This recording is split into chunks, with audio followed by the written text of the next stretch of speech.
No. 2 seconds. Yeah. But I read it.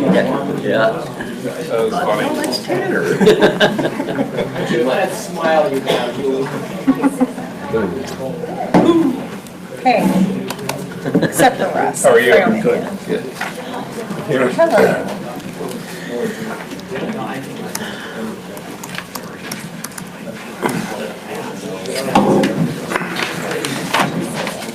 Oh, Tim decided to join us.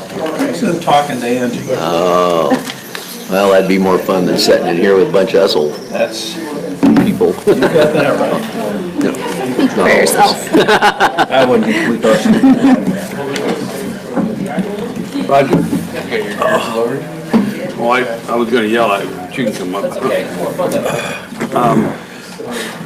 Before I go out of office, I'd like to come in and just thank the public. Oh, sure, absolutely. You were going to get an invitation. Oh, well, go I ahead. thought to be at some point in the next couple of weeks, but if whatever works out in your schedule, let me know. Okay. Thank you.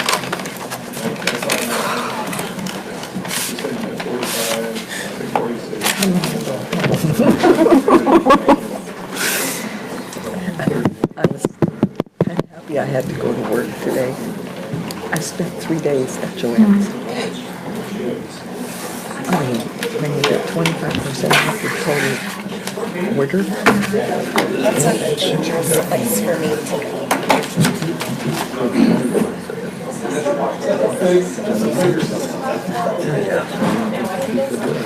Nice. Like free? Wow. That's really cool. He did, the first half of the photograph, and I told him to stop, so I'm changing it. That's really good because that's a difficult thing to do. Yeah, and you Especially know on- what happens when you're writing it, you read it over again, And you know it. and what you miss is, you skip over facts that you know that you should be telling. And until somebody else reads it, you don't necessarily see that. Probably why I wouldn't be a good writer. Can't you just read my mind?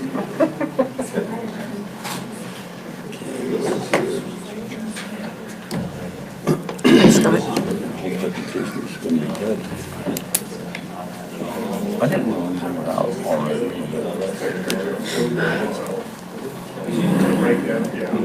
The long did you have a good trip? Yeah, they're ready to go. They're going right now to everyone and saying, here you go. How was your turkey day? It was great. It was just Jeb and me. I believe so, and because then when they get to the. Yeah, Chevy. And the cat. Come back and ask Is that us from to Chevy? approve it, I guess. I ran into him at Home Depot the other day. He's with, Well, the reason they want entities to Southport approve was is there for a while. so holy smokes, Chad, you'll hire anybody. it will help them. Yeah, Southport's all kind of small. His face He's is like, I I know, yeah. Yeah. What is this in summer? What is tonight? Great.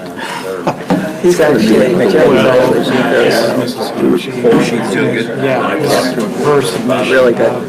the first part, I think she's basically, she's serving as consultants who were, had one of the really good listen to the public input, and they were just basically acting for the city and not for the citizens. I think that's really effective, her first point. I see. I tried to make it sensitive. You know, with another. I don't think so, I don't think I've seen her yet. I don't believe she's here yet. Fix it up. Okay, once you find out. Thank you. This is a little bit of And this is all support, just. Yeah, that's her attorney that, represented her. For one thing.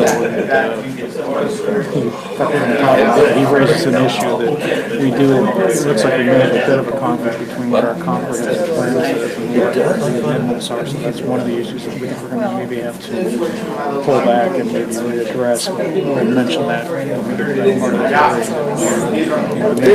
Just try to get discussion tonight, possibly some testimony that we're gonna do. Well, we know. And we also may want to wait and see how Luba rules, because this is the same issue that he raised in the first appeal, this is the density calculations. So, here's what I just told Julie. Support our. Every single one of these people. You see that's not been. Yeah, it's supposed to be budget somewhere.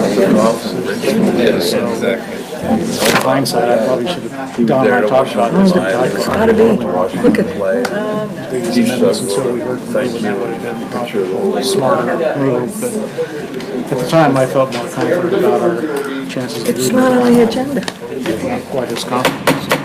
Call the meeting to order. Roll call of the council. Wes Brown, Present. Darcy Long Curtis, Present. Tim McLaughlin, Present. Linda Miller, Here, Tanner Elliott, Present. Mayor Lawrence. Here. Please join me in the Pledge of Allegiance. I pledge allegiance to the flag of the United States of America and to the republic for which it stands, one nation under God, indivisible, with liberty and justice for all.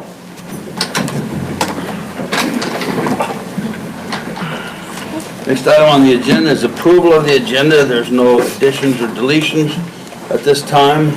Do I have a motion regarding the agenda? I'll move to approve the agenda as presented. I'll second.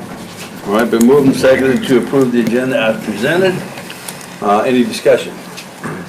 All those in favor signify by saying aye. Aye. Any opposed? All right. Next is presentation of proclamations, and the first is a proclamation which I will read, which is the results of the general election. This happens every time we have a general election, and the results are read and put into a proclamation by the city. Whereas at a general election held in the state of Oregon on November 6, 2018 in the city of The Dalles, Oregon, there was submitted to the voters the candidates for office of mayor, council at large, council position number 1, and council position number 3. Whereas the city council of the city of The Dalles has canvassed the results of said election and has found as follows. Mayor, Rich Mays, 3,956, write-in, 241. Councilor at large, on total votes cast were 5,152. John Frederick, 786. Rod Runyon, 2,356. Brian Stevens, 1,965. Write-in, 45. Councilor number 1, total votes cast, 4,994. Tim McLaughlin, 2,748. Chip Wood, 2,204. Write-in, 42. Council position number 3, total votes cast, 4,951. Russ Brown, 2,596. Tiffany Prince, 2,325. Write-in, 30. Now therefore I, Stephen E. Lawrence, Mayor of the City of The Dalles, do hereby proclaim at the general election held November 6, 2018, the following. Rich Mays was elected as Mayor of the City of The Dalles. Rod Runyon was elected as Councilor at Large of the City of The Dalles. Tim McLaughlin was elected as Councilor position number 1 of the City of The Dalles. Russ Brown was elected as Councilor number 3, position number 3 of the City of The Dalles. And I will sign it and date it of this day, the 26th date of November 2018. And I want to congratulate all those candidates.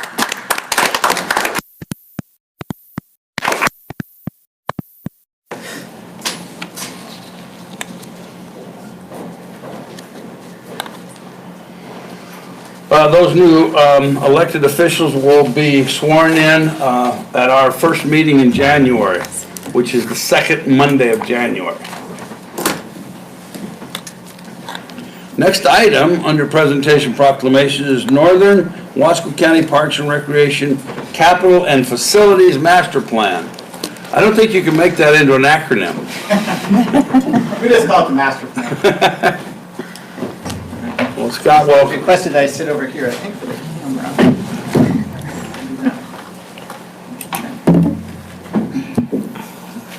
Can everybody hear me okay? Yes. All right, lean forward, closer? Okay. All right, well, thank you for making some time for us to share a progress report on our Northern Wasco County Park and Recreation District Capital and Facilities Master Plan. For those of you who don't know me, my name is Scott Baker, and I'm the Executive Director. And I just finished up my 2-year anniversary, celebrated that Right. this month. And so even though I've been here only a short time, I've really enjoyed my work here. And one of the tasks that I was first assigned by our district board was a master plan for our district, a guiding 20-year vision. This is something that the district hasn't had before, even though in your city's comprehensive plan, it refers to our park district master plan in its planning documents. That plan has never existed. So for me, it was a really great time to come on, because when you're creating a master plan, it's really about listening to the community and what their wants and needs are. And so it was a great opportunity for me, being new to the district, to get out and to meet people, listen to them, learn about the district, and ask a lot of questions about what we would like to see, the direction that the district would go towards. And you know, it's really easy as a little district to just get caught up in chasing little shiny objects, little projects here, little projects there. But what that does is it can dilute your SDC reserves from going after those big projects. And the benefit of a master plan is it keeps you focused on those larger community goals and allows you to squirrel away money and do those big projects. And that's really what we're looking to do, is to have a huge impact on the community. So I talked about listening. How did we do that? The first step was we did a bilingual survey, both online and paper surveys that we mailed out. We got over 500 responses. We also went out and reached out to community members, what we called community stakeholder interviews. And these are people who are involved in recreation, longtime community members. A couple of the people here were interviewed about the recreational needs of the community. We also did workforce interviews and school interviews, where we went out to businesses, got in their break rooms, had them bring their workforce together, and did paper voting and different things, activities to learn that way, rather than just having people come to us. We went to them. We also went to the high school. We went to the senior center and groups like that, as well as we did a couple of community events, like at our daddy-daughter dance, which over 400 people came to. We had a table there, the Cherry Festival, a couple of farmers markets and activities like that. And we took all of that input, as well as social media, and we kind of coalesced it, and general themes started emerging from that. And there's really gave us kind of 7 different touch points, and I'm going to go over those 7 tonight. And then some of those are program and some of them are facility. And so I'm going to share with you how we took what we learned from those community outreach efforts and incorporated them into some park plans. And I know this is a little bit hard to see, so Izetta is going to pass around handouts when we get to that point, so you have something up close to look at.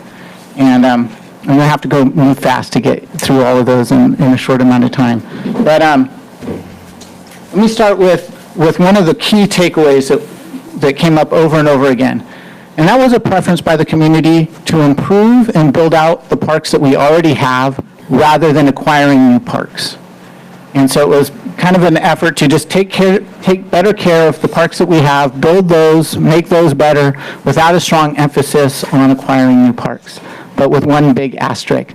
There's one part of town that people felt was park deficient, and they'd like to see a new park in that west side area. And so we'll get to that. So we've got improved existing parks. Another was a desire to have, at the same time, to have a neighborhood or a smaller park within walking distance of every neighborhood in town. That's a big ask. For a little district like ours, that's probably out of reach from our ability to acquire that much land. But one of the ways that we can do that is to partner with the school district and make their properties more park-like, along with a few other public agencies. An example of this would be like the tennis courts are locked up at 3:30 because the school district doesn't have somebody to come and lock up the gates at night.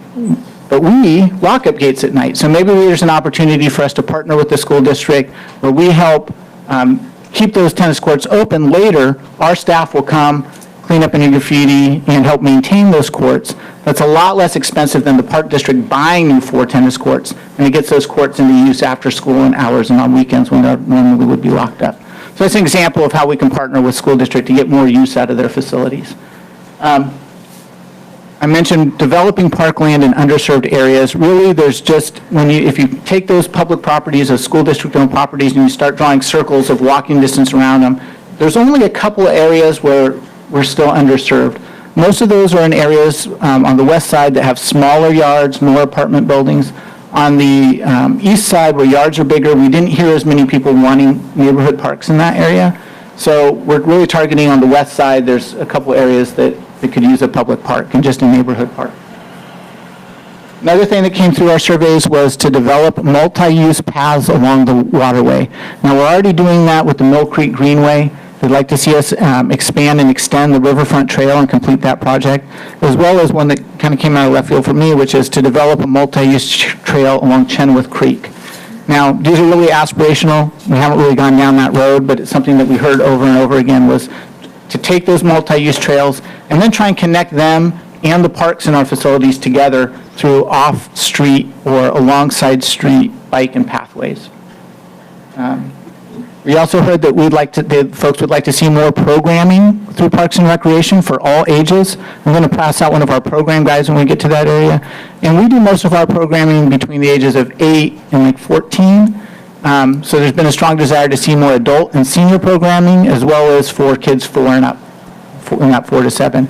We did do a Kinder Kickers and the soccer program for 4 to 7-year-olds this fall that was well attended, and so that's kind of an area that we see we could grow into.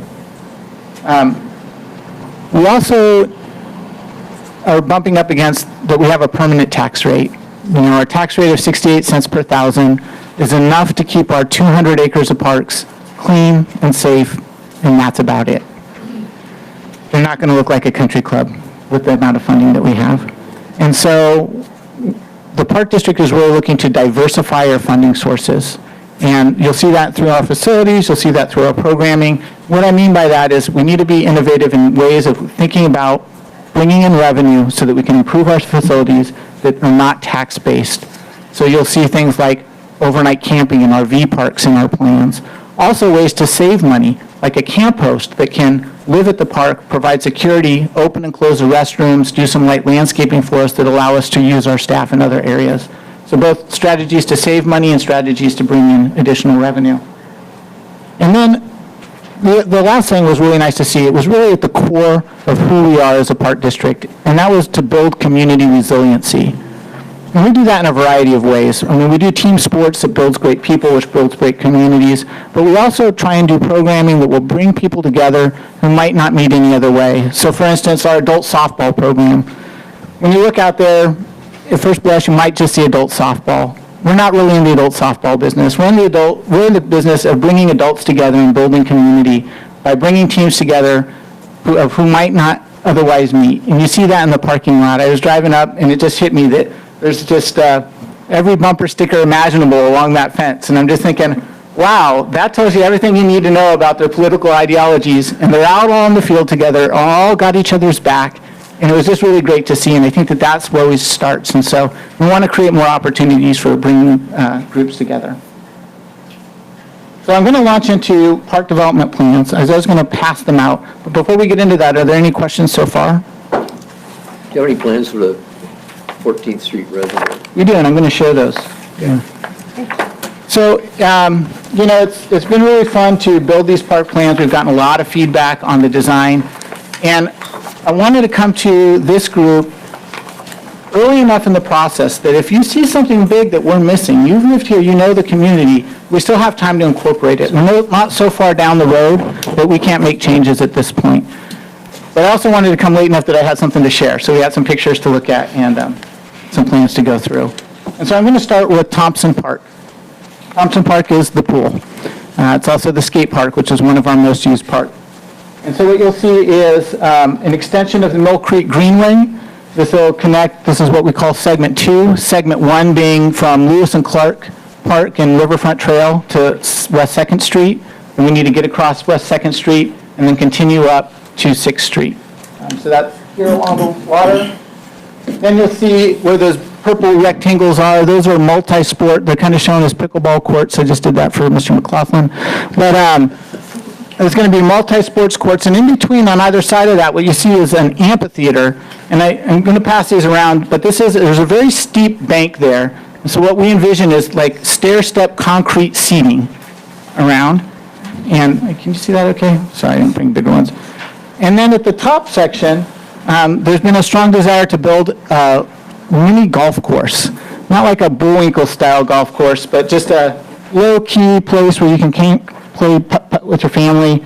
And they'll do two things. One, it'll allow us to open up our concession stand earlier when the pool is open, bring people into the park beyond just the pool season. We'll be able to employ people to sell corn dogs and soda, and you just have a very inexpensive day out with your family, or Friday and Saturday nights, give people a place to go. We can use that amphitheater. On the other side, there's a movie screen, and so we can take our movies in the park to Thompson. We got shut out by wind a couple times with our inflatable screen this summer, and so the desire is to have a permanent screen that won't be wind dependent. And we can use that not only for movies, but if there's a political candidate comes to town or anything where you needed a large stage in a community place, we have a microphone and we could have large community events there as well. You'll see an expansion of the skate park with a pump track and more parking and a mountain bike skills development court. So all the kinds of things that would fit there. So I'm going to move on to the next one. Quick question. Sure. So the place where the parking currently is, there's no parking stripes there? Are you still going to keep parking, Yeah, or? they just didn't get, yes. Okay, so it's an additional 12 spots, not just Exactly. 12, okay. Yeah, Thank we're you. going to add more, and the idea of moving the maintenance yard's kind of been scrapped since this was drawn, so. No, these up here, so folks can guide.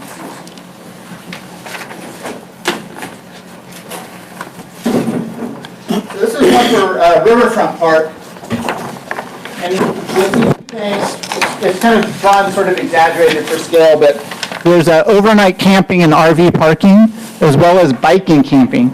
We believe that when the bike trail is finished along the highway, that this will become a destination for people who do bike touring, and so we want to make a spot for them. We like the idea of additional income that we would generate from the overnight and RV camping, as well as, like I said, having a camp host, both a camp host for the Riverfront Trail and for the campground. And then this will help reduce our maintenance costs. It will also provide 24-hour security, which is needed at the park. What's not shown on the plan but is developed since this was printed is that we found out that there's a real need for a fire camp. And this is, so we're looking to site an area that when we have these sort of catastrophic fires in the gorge, the firemen can, and the firefighters can come and stay there and set up their shower houses and camp showers. They have easy access to the freeway to get up and down the gorge, and they pay $1,000 a day. So if we can get them there, and that can be an income generator as well as providing a service for the community. We have a sandy beach, a swim dock. One of the things that makes swimming at that location not great is the muddy bottom. So we feel if we build a swim dock where you can get into the water and out of the water in deep water and not have to touch the bottom, it'll be a more attractive place to swim. Some question on that? I'm moving fast. Okay. Next we have City Park.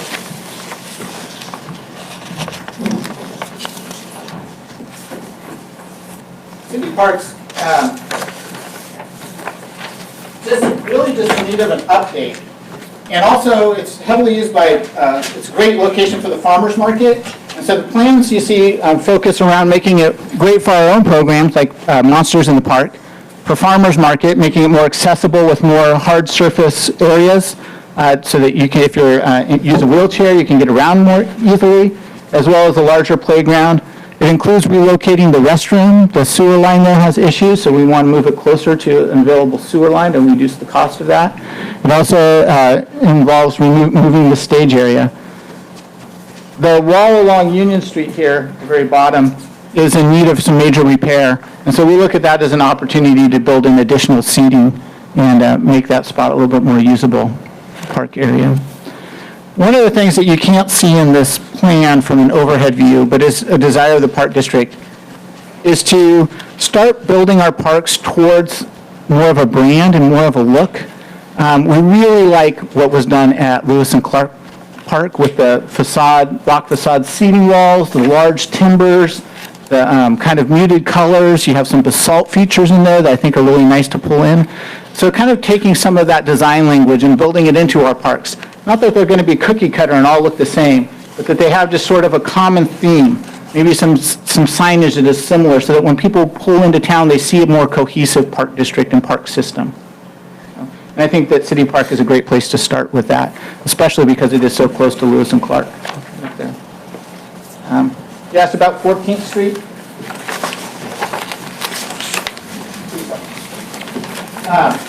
So 14th Street, you know, is really underutilized property. We use it as our maintenance yard. You can see it from Kelly Viewpoint. If you're looking out Kelly Viewpoint and you look down the hill, that is all Park District property, all the way to 14th Street. And so what you have here in this plan is a development of a dog owner's park, dog park, if you will, and some pickleball courts, some parking, restroom, and it's a really nice plan. It's very hard to see for the members of the audience, but this park is divided into different sections. There's an area for small and shy dogs, and it's kind of divided up, if you can't see the lines, but it's sort of a pie. The reason for that is you have an airlock gate where two gates that will let you into each area. We'll open up one area. When the grass starts to get too beat up by the dogs, you can close it and open up another section of the pie and rotate them around so that you can allow areas to recover, and that just lets the turf kind of regenerate in between Good idea. heavy use.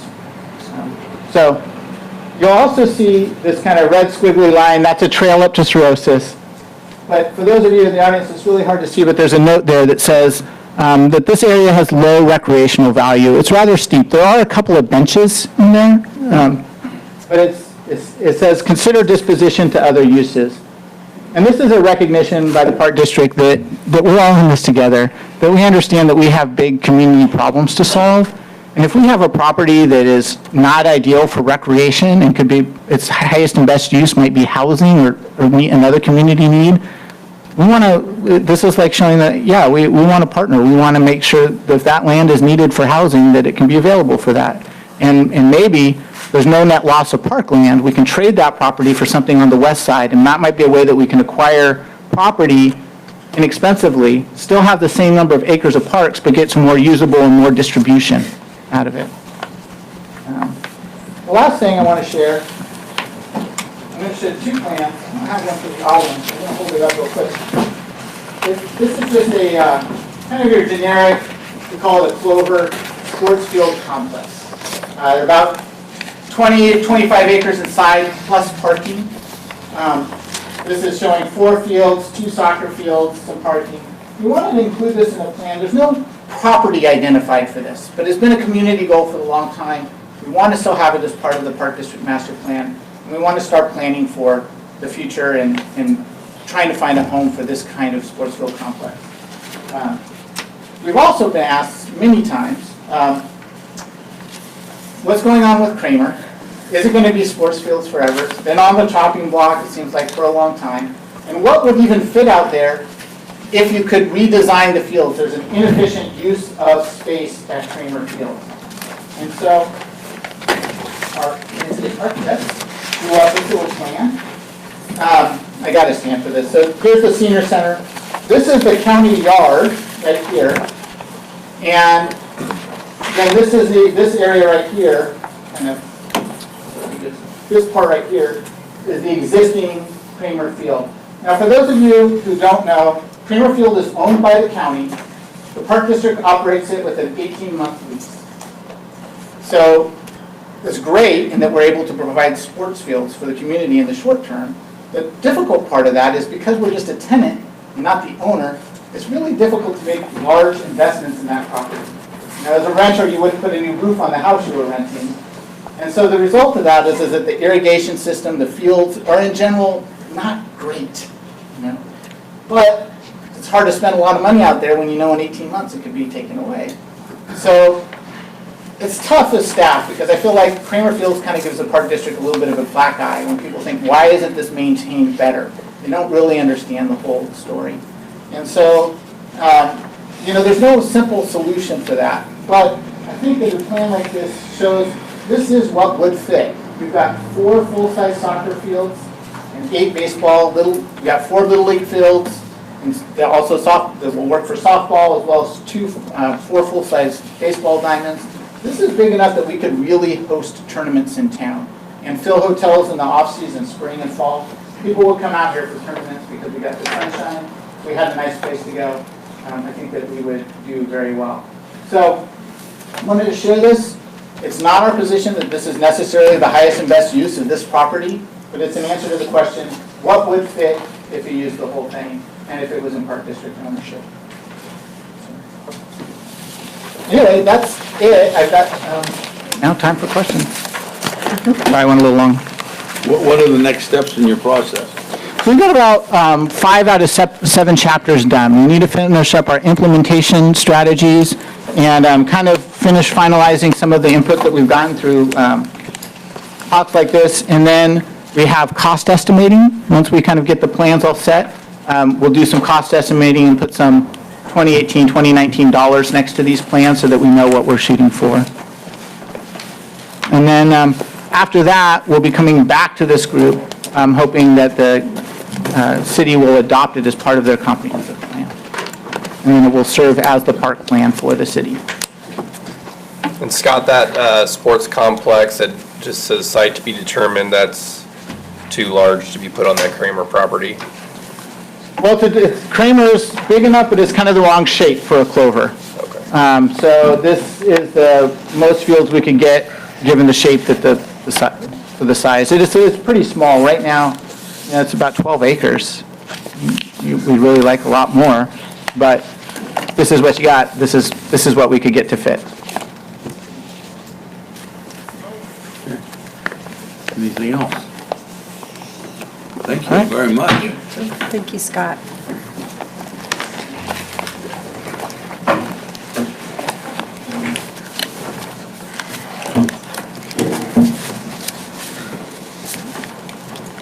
During this portion of the meeting, anyone may speak on any subject which does not later appear on the agenda. 5 minutes per person will be allowed.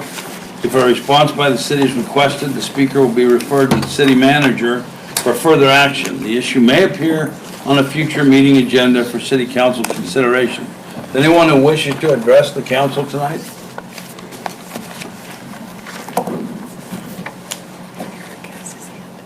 Yeah.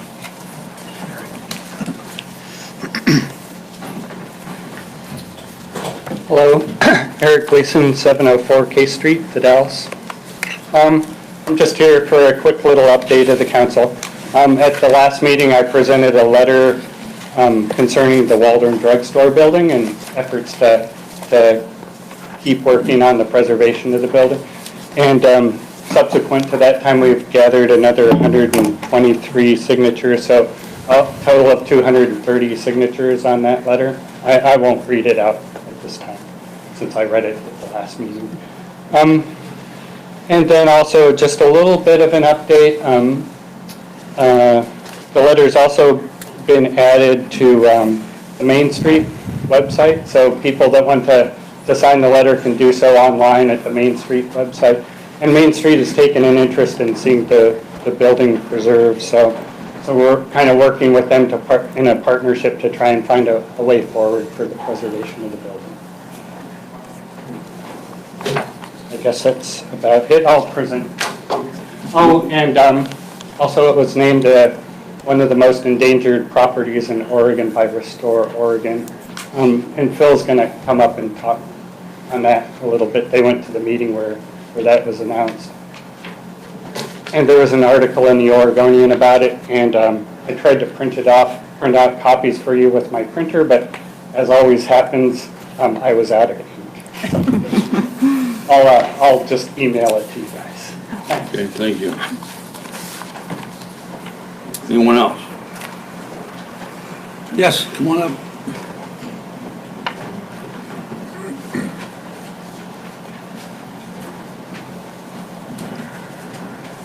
Hi there.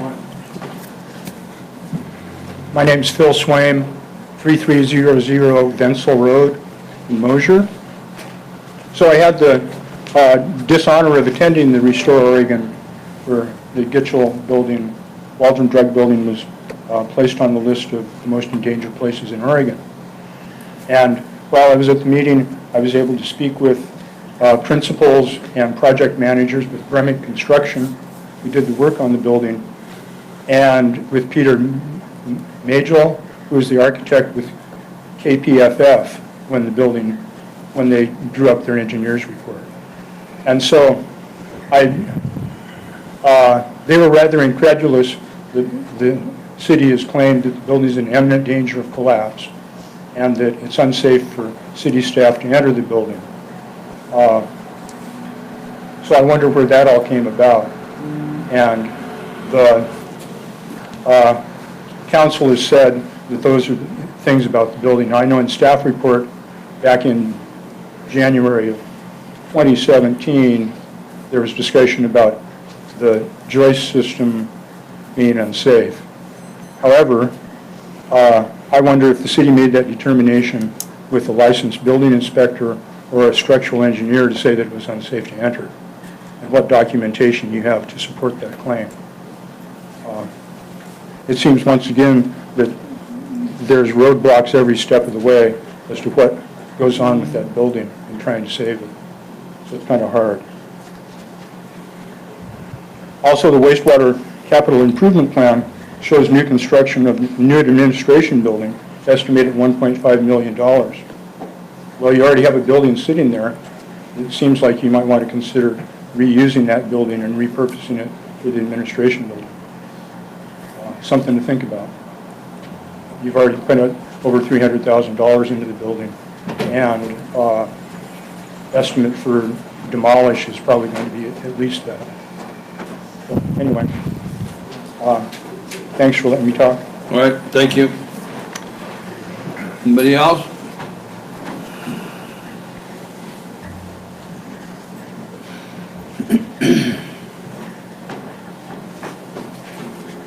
My name is Susan Buse, 1006 Verdant Street, The Dalles.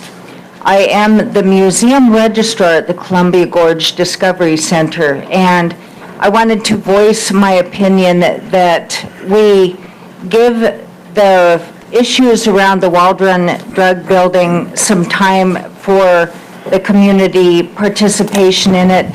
I want to remind City Council that there isn't a single historic building of significant importance in this town that hasn't been threatened with demolition at one point or another. Fort Dalles Surgeon's Quarters, the original Wasco County Courthouse, the Rorick House, all of them have at one point in time had the city look at demolishing them, and the citizens got together and did what needed to happen to turn them into gems that the tour boat companies consider one of the most important features of our town, where you've got a lot of history that's happened, and it gives us an opportunity to expand our financial well-being in our community by bringing in tourism. So I just urge you to really give that plenty of time for the citizens to respond to the issues that are going on right now with that building. Secondly, I want to also remind City Council it's absolutely critical that the restroom facilities at the Lewis and Clark Festival Park be open on days that we've got tour boats down there. I just had to serve as a tour guide on Sunday. Those restrooms were closed that day. We've got another boat coming in on the 1st and another one on the 3rd of December. And when that restroom facility is closed, those of us who act as tour guides have nowhere to go to the bathroom. And it may not be a big deal to a lot of people, but when you've got to hold your bladder for 5 hours because you're on a bus that's going around and you don't have anywhere to take a quick stop after you get done with it, it's really an issue. And I also talked to a couple of people who were out doing bicycle riding on Riverfront Trail, and they were really upset that the restroom facility was closed. They told me that they have often talked to people from out of town And it's not a small issue to have those bathrooms closed when we've got people who need to utilize those facilities. And I ask you to please consider the well-being of those of us who need to utilize them on a regular basis. Thank you. Thank you. Yes, sir.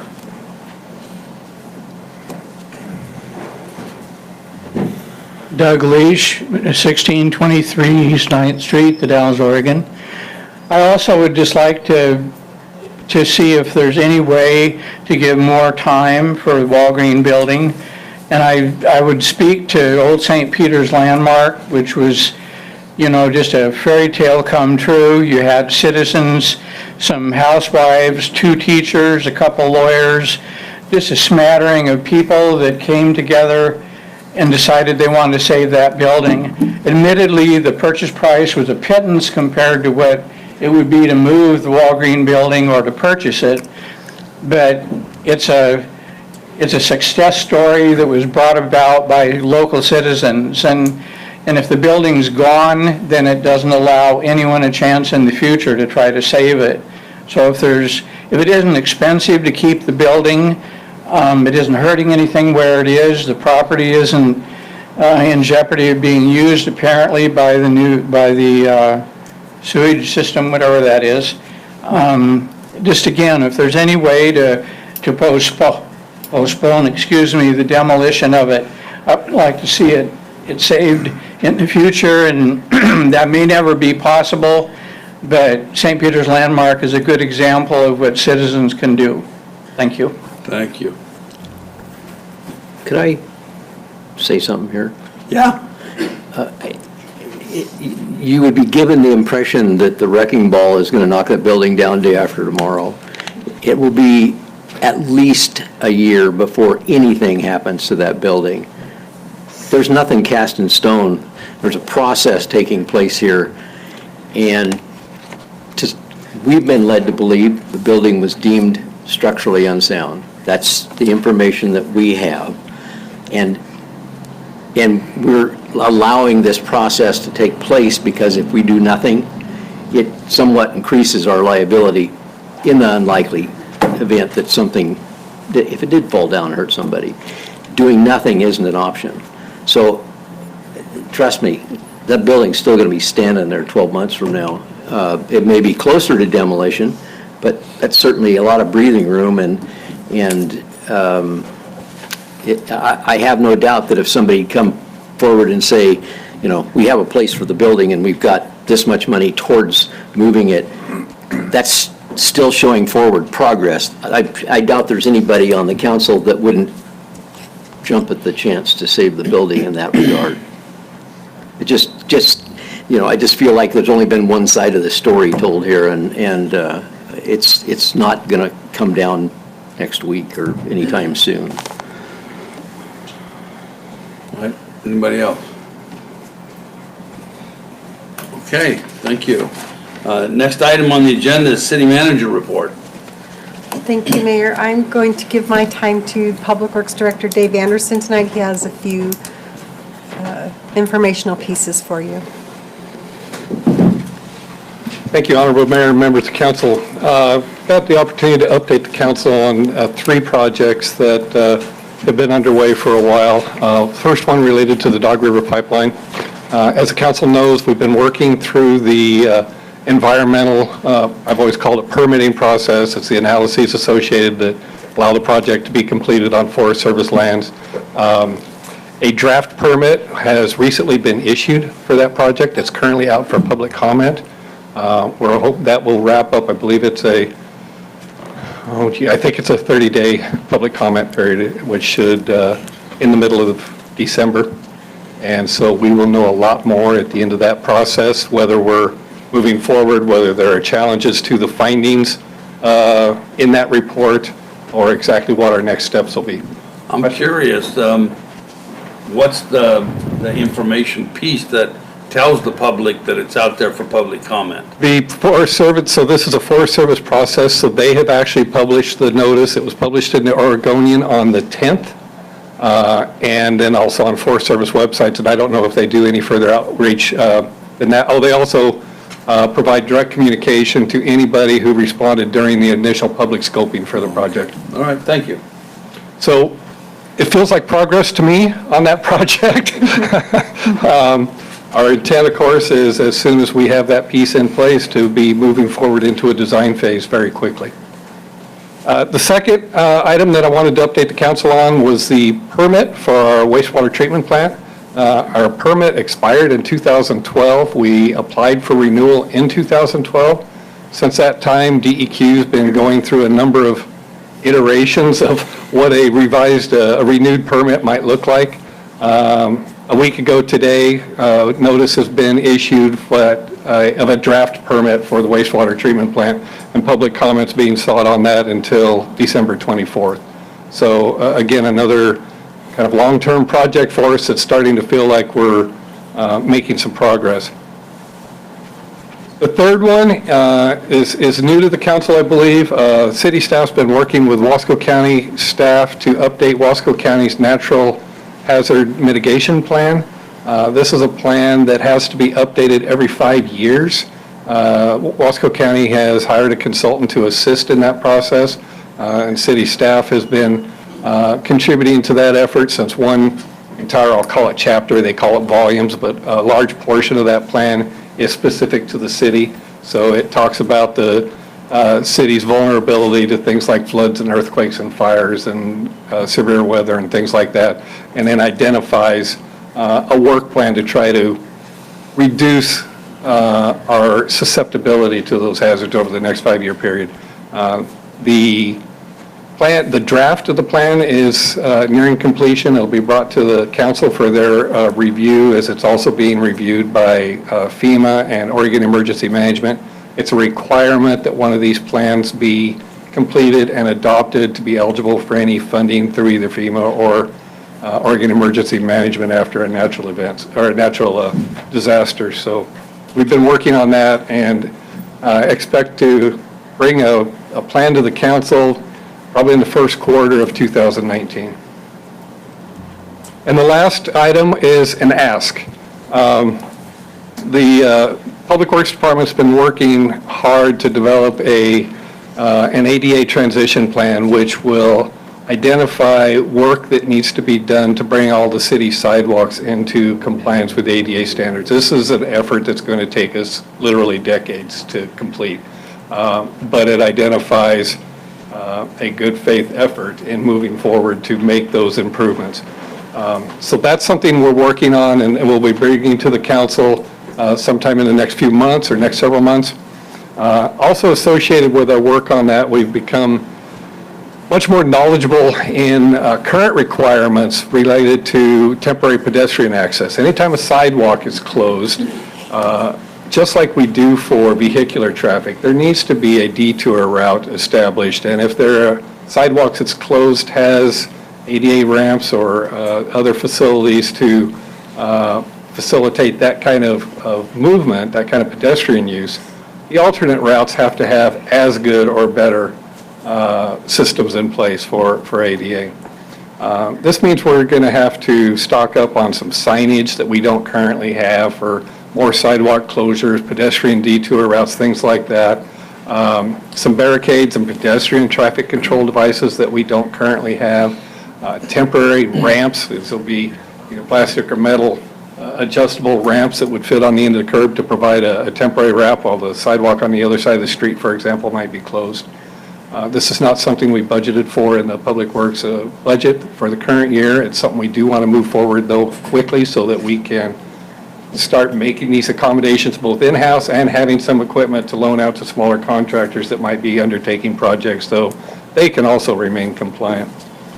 We have an initial cost estimate of about $31,000 to purchase the equipment that we've identified.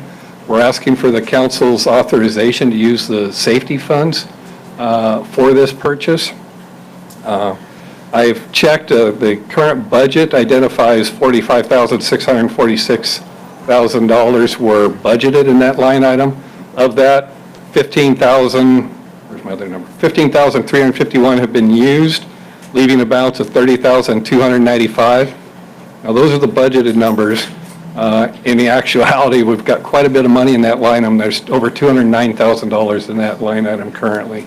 So That's because of other rebates that have come in? it's, I think, additional rebates, and I don't know if there were some expenditures that were planned to occur last year that didn't get completed, but the result is we've got a lot more money in there than we thought we did. Would you explain to everybody, because I don't think people understand, these are requirements that are actually new, changed from what would have been required, and when did that happen? You know, I think it's, I'll defer to Dale a little bit and let him either nod or shake his head. I think most of these requirements have been in place for quite a while. It's our better understanding as a result of a lawsuit that ODOT lost in Bend about a year ago.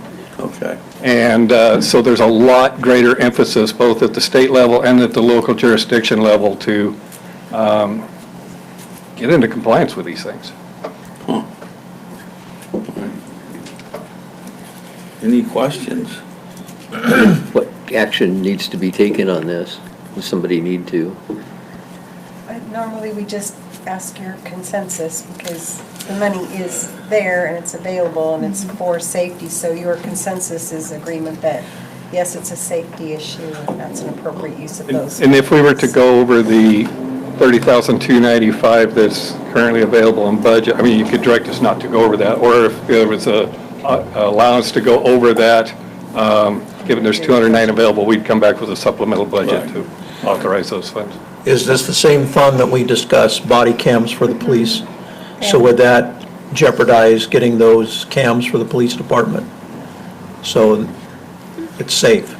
Yes. All right. I think there's some possible legal ramifications involved in this if we don't take action. We believe there are too, and that's why it's risen to such a level of import for us within the department. Is this an OSHA issue? No, it's Federal Americans with Disabilities Act. Okay. Yeah, it's primarily the Justice Department is the one that's been enforcing that, and they're becoming a lot more active with cities. Bend was unfortunately one of the cities that got caught, but I think the city of Portland just negotiated a similar settlement of millions of dollars that they're going to have to go through for improvements for sidewalks and so forth. Oh, and don't we need to have this plan in order to move forward with our street maintenance as well? It really restricts what we're able to do to the streets without a It does, plan. because there's certain just street maintenance activities we can't do without bringing the adjacent sidewalks into compliance. Well, it's just the right thing to do for our citizens and for safety. Right. And it also Those are seems to blue be, zones. it seems to be an appropriate use of the funds for Right. safety. Is there general consensus? I'd say. Yes. Yes. Okay. Thank you. Proceed. Thank you. That concludes the city manager's report. All right. City attorney report. Thank you, Mayor Lawrence. A few items for the council's information. I think I've let the council know that next Monday is our hearing with the Bureau of Labor and Industries on the Tocola project, starting at 9:30 at the State Office Building. I've been working with the attorney for Tocola on the issues. We had a pre-hearing conference with the administrative law judge, and unfortunately, the judge has made a decision that some of the evidence that we wanted to offer as background or additional detail, she is not going to allow because we did not specifically offer that to Boley, so, and that's what the rules provide, but we still are going to go ahead with our case and hopefully present it through our witnesses as much as we can, but it was a bit of a disappointment that she ruled against us on that. I was recently notified about the Girl Scout house on Washington 14th that they no longer want to rent the property or no longer want to use it. Councilor Brown contacted me about possibly seeing if we could market that property, which would take a resolution to declare it surplus. Today, we were contacted by a representative of a local nonprofit, apparently of accountants that have an organization here in the Gorge, that asked about whether the house could be used for their purposes. I advised the person if she wanted to make a proposal to submit that, but I think what I will do is prepare a resolution to declare this property surplus probably in January, and if we do get a written proposal, bring that at the same time and have the council decide whether you want to consider leasing the property or going ahead and declaring it surplus and market it to sell. So, Before you do that, I'd like to have a conversation with you about that. okay. I've had a meeting with Joel Madsen from Mid-Columbia Housing, and he has a program where they try to acquire residential properties and manage them as part of their affordable housing program, and that might be a good candidate for that. So I would just like to get that information to you first, so you can present the whole picture to Okay. the city council. Yeah, certainly we can do that, because then that could be an option that, even though I guess we declare it surplus, I think it might be a way to maybe still use that. Maybe, certainly we could factor that in, but I think we need to probably decide what we want to do with the property, whether we still want to lease it or market it, or again, turn it over to a housing nonprofit. Because it's, I think, currently vacant now and not being used, I think. The last item was the mayor asked me to comment. There was a notice by the League of Oregon Cities recently that the tort claim limits for cities and state and counties recently was increased. I think every year there's a formula that it's the state Supreme Court sets out a announcement about the limits, and they've now been increased by a certain percentage. I think they're approximately 1.5 million now for typical property damage claims, and for other personal claims, I think the limit is something like over $500,000. Our insurance covers this amount. I think our minimum requirement for general liability is $2 million, so we're well above the limits. We also have a $10 million umbrella, so I think we're clearly protected for that. The levels haven't got up to the 2 million at this point, but if they ever did, we probably would have to increase our levels, but that would affect a lot of cities besides us. So we're watching it, but it does go up every year, and it's getting a little higher, but we're well covered by on that? I was surprised to see I that. don't at this point, no. I think it's still in effect at this point. It's automatic now unless they, at this point, it continues in effect. There's, as far as I know, no sunset, so it could keep going up and maybe reach that $2 million at some point, but maybe when none of us are around, but it's something that we're watching, and at this point, we're pretty well covered by our insurance. Right. Is that it? Yeah, that's everything. All right, Councilman Brown. Oddly enough, I do have something Oddly I'd enough. like to speak about. Some of you may or may not know that the City of the Dalles has a traffic safety committee that deals with ADA parking spots, reducing or increasing speeds in different areas, additional police patrols, all kinds of things. And it's a group of people that are residents, that are the committee members, but there are also representatives from the Public Works Department and City Police and myself from the council. And a couple of months ago, we had a conversation about distracted driving, cell phone use, and I asked if the new fee schedule that the state had put in place had acted as any kind of a deterrent, because it didn't appear to me that there were any fewer people talking on their phones while driving than there ever was. And at that time, we were told that the police department had been directed not to write those tickets for the full amount, $1,000, that the state had put in place. And after a lengthy conversation, the committee decided that we would put in a request, because we felt that the higher fee or fine would act as a deterrent, and if we don't use it, it's obviously there's no deterring anybody. The judge still has the option of making the fine anything or nothing, so it's not like the end of the world. We also decided that it would be worthwhile to put a what am I trying to say? It's a diversion program for first-time offenders. If they chose to attend a diversion class aimed at distracted driving, that the fine could be nothing or reduced to next to nothing, whatever. And so there was a recommendation sent to the city manager at that time to do so, and at the last meeting, the committee said that as far as they knew, nothing had taken place in that regard, and so I was hoping that maybe we could have a report about that, as, briefly as. I do not have that recommendation. Really? Sorry. I'll follow up with that. It was 2 months ago. Okay. So. Interesting.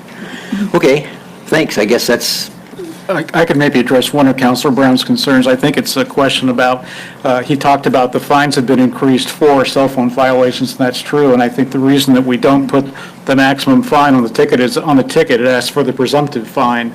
And by state law, the presumptive fine is lower than the maximum. There really isn't a place where we can put that maximum fine on the ticket. It just isn't something we can do that. We can certainly let people know what the potential maximum is, but the citation asks for what is the presumptive fine, and that's set by the state by a lower level, and that's the figure we have to put on the ticket. That's, what, $264 or something like that? I think it may be a little higher now, I can't remember exactly. I don't know, is Chief, He's back there. yeah, I can't remember, is the presumptive fine for the cell phone still about $265, or? Presumption that it's, the new HB bill was $1,000 for the first offense, $2,000 for the second offense, and $2,500 for the third offense. But again, that's the maximum, that's not the presumptive fine, that was, if I recall correctly, but I can research that, but I didn't think it was, that they had upped the presumptive fine.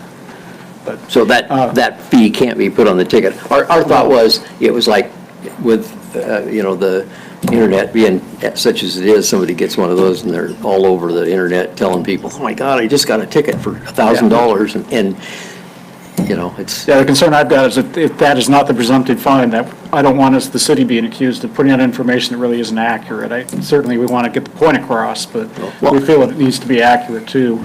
As to the distracted driving offense, we just learned recently about a gentleman in Hood River who's offering that service. I haven't had a chance to talk to Judge Corey, but I can certainly talk and with Julie about that and see whether that's a potential option. We just became aware of that recently, but we'd have to send people to Hood River to take the class, and whether we do that, that's something we'd have to look at and decide what kind of fee we possibly charge for it.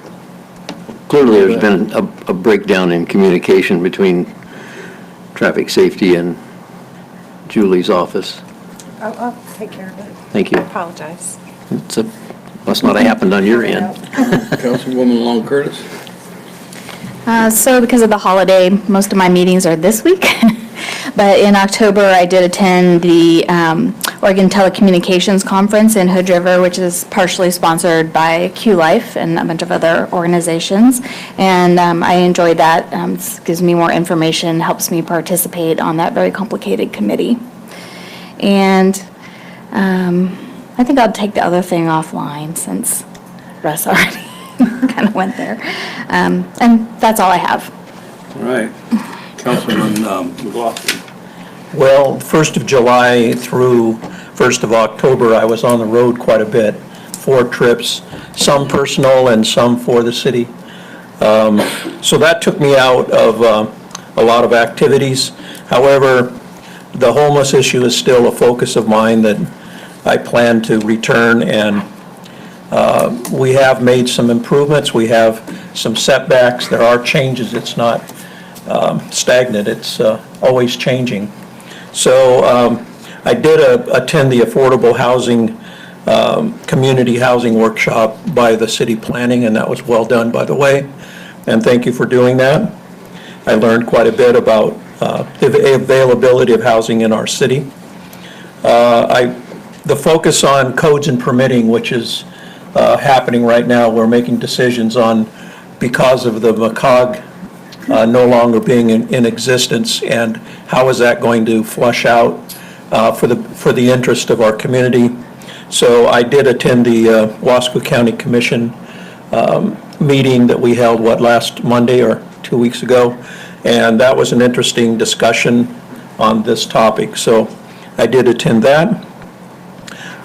Upcoming meetings, the Columbia Gorge International Airport meeting is, all right, it's the regional airport, Friday, 7 o'clock, and I'll be attending that, and there are quite a few interesting topics that are coming up at the regional airport. And Historic Landmark is this Wednesday at 4 o'clock, and I will be in attendance at that. That's my report. Councilwoman Miller.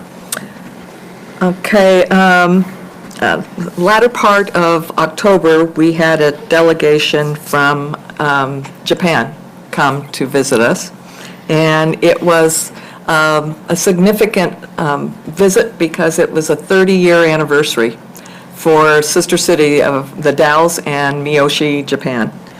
And We had a dedication out at the visitor center for the dam.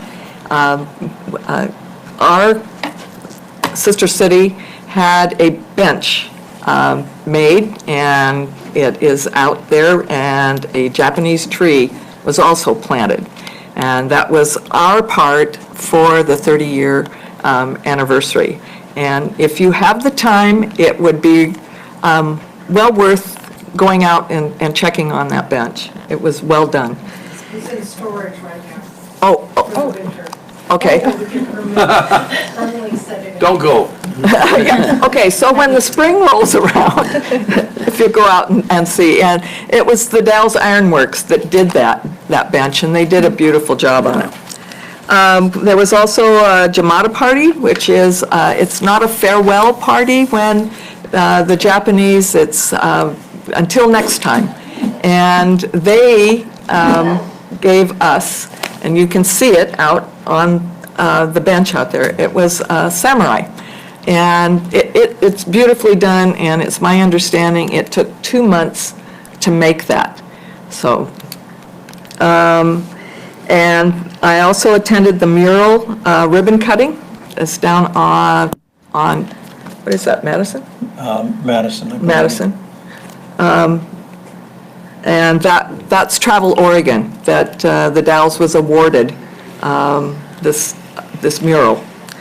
I attended a Saturday morning meeting of the District 21, District 21 representatives were there, but it was several people from the community because the bond issue failed. And they're trying to do something, to get something going for, if nothing else, a new high school. And so I attended that. I also attended when the National Christmas tree came through. That is now, it's my understanding, it's up and is lit at, in Washington DC. I attended a Sister City meeting, and we hashed over what was good and what was bad about the delegation coming here. And I also attended the work session for building codes. Councilman Elliott. So I didn't attend the meeting that Councilor Miller was at for the school, but I attended the one that was put on by the school board. And it was just kind of a listening session, and there's lots of comments, lots of passion in the room that night for sure.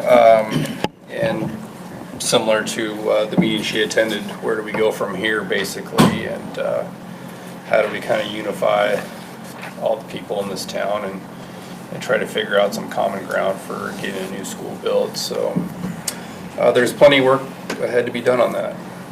And I also attended the Christmas tree, and that's it.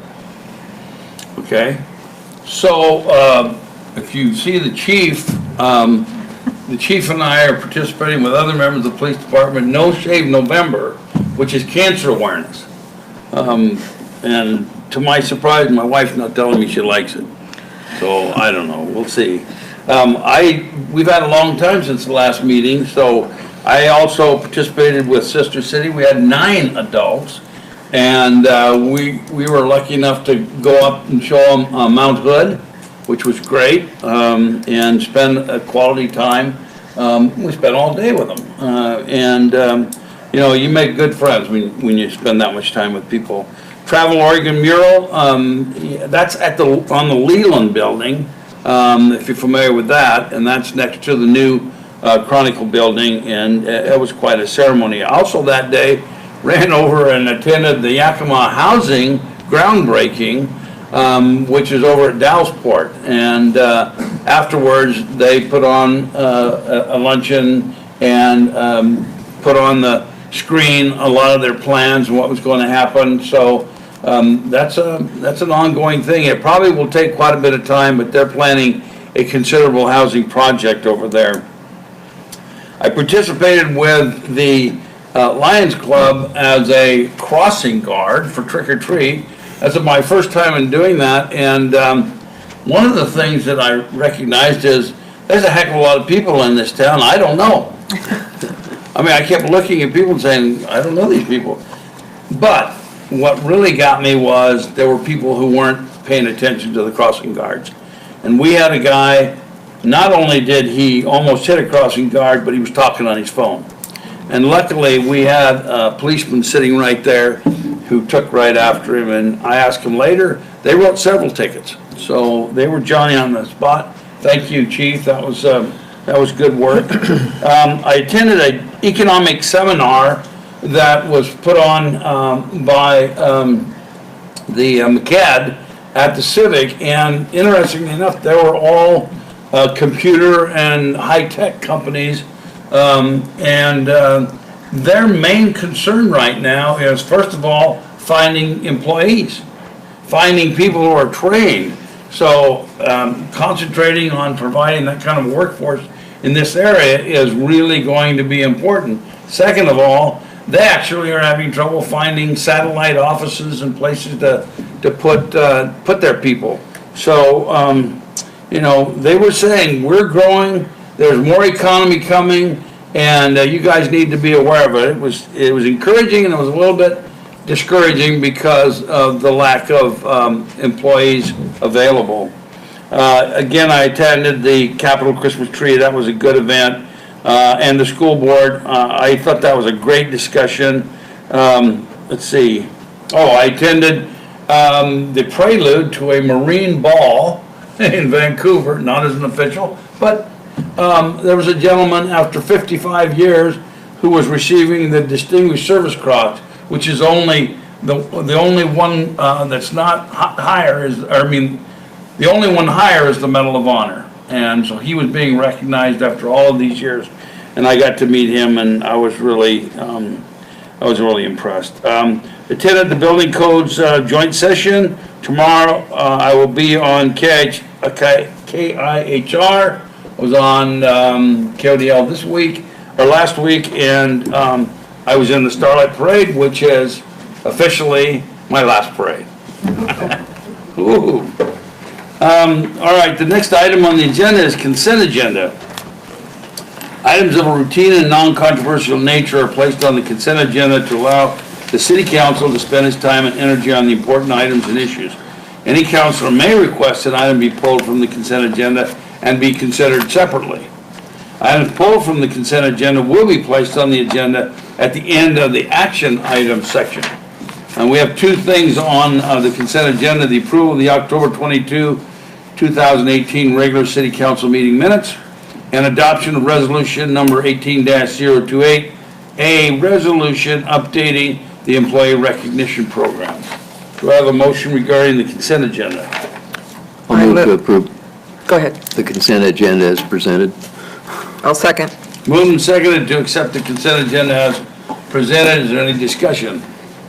All those in favor signify by saying aye. Aye. Any opposed? All right, that's passed. The next item is our public hearing.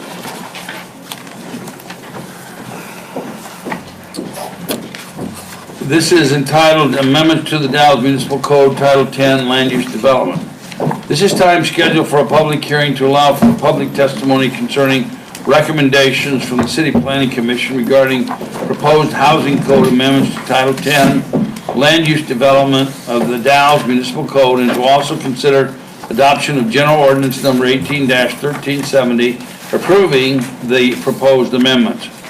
Prior to opening the public hearing, I will ask the council members if anyone desires to make a disclosure or abstain from participating or voting on this matter due to a conflict of interest due to possible personal financial gain resulting from this legislative action.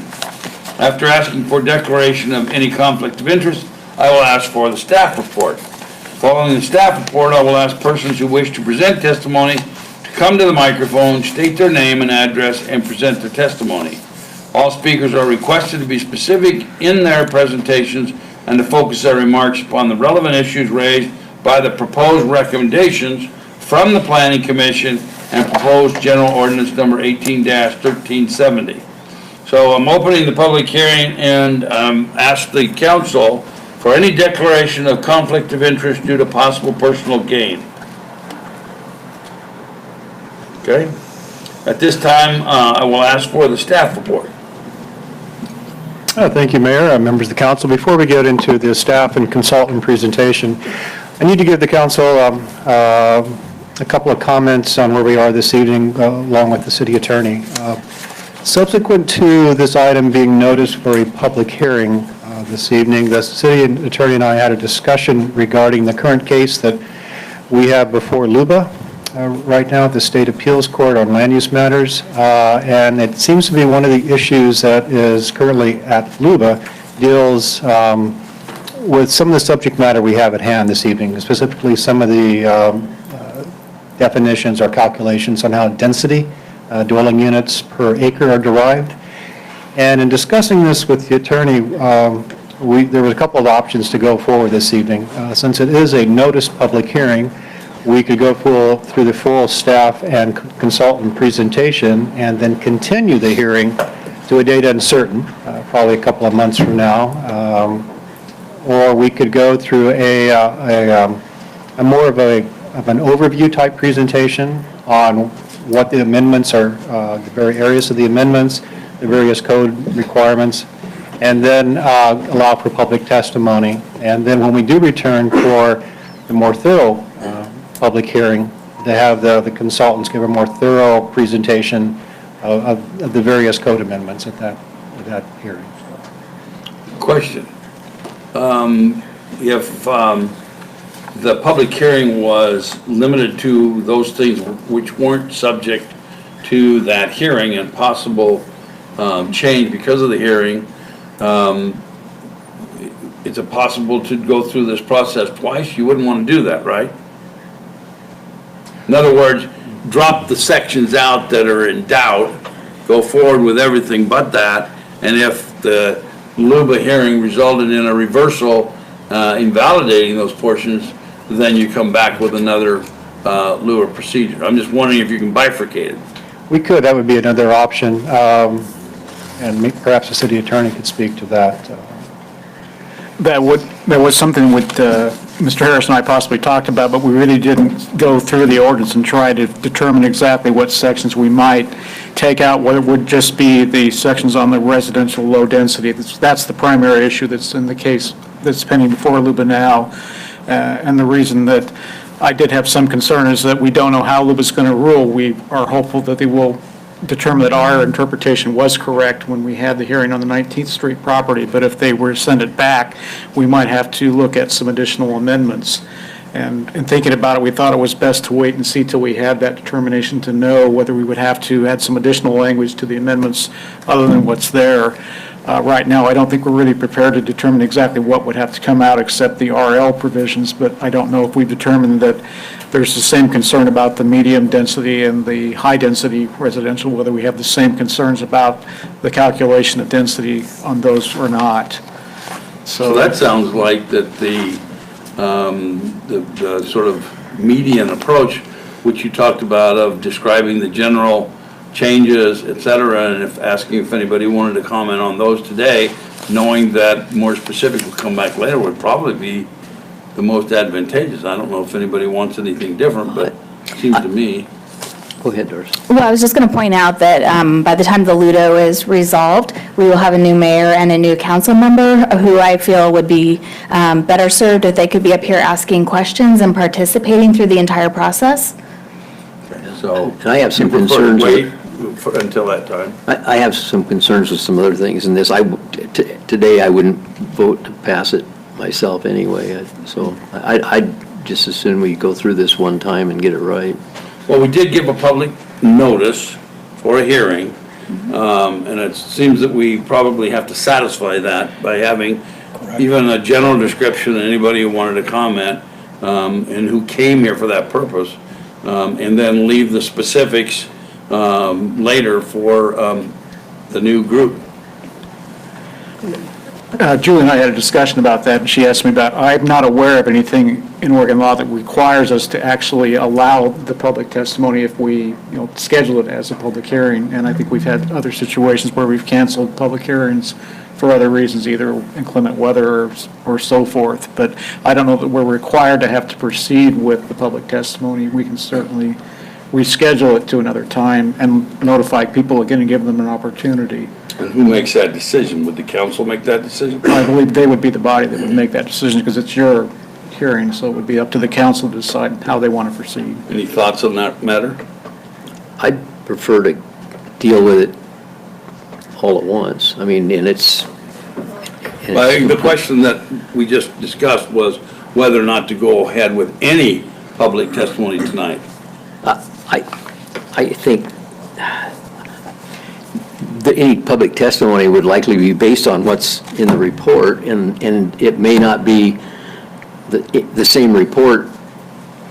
I don't see any value in having the discussion now.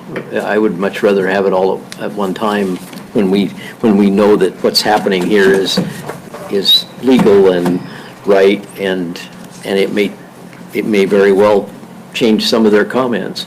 So, you still haven't said whether or not you I will want make a any... motion. Okay. That we, help me, Julie, with the Table words, it? that we table this until a date uncertain, is that right? Postpone until a date uncertain. And we'll renotice it, correct? I'll second that. All right, been moved and seconded that we postpone the public hearing until a date uncertain. Any discussion on that motion? All those in favor signify by saying aye. Aye. Any opposed? All right, that's what we'll do. Thank you. That shortened the meeting. Next item on the agenda is the contract review board action to award contract number 18-007, Cliff Street Sewer Project for construction of a gravity sewer main. Oh, this has been in the works for a while, hasn't it? Yes, it has. Honorable Mayor, members of council, the Cliff Street Sewer Project is a sanitary sewer project.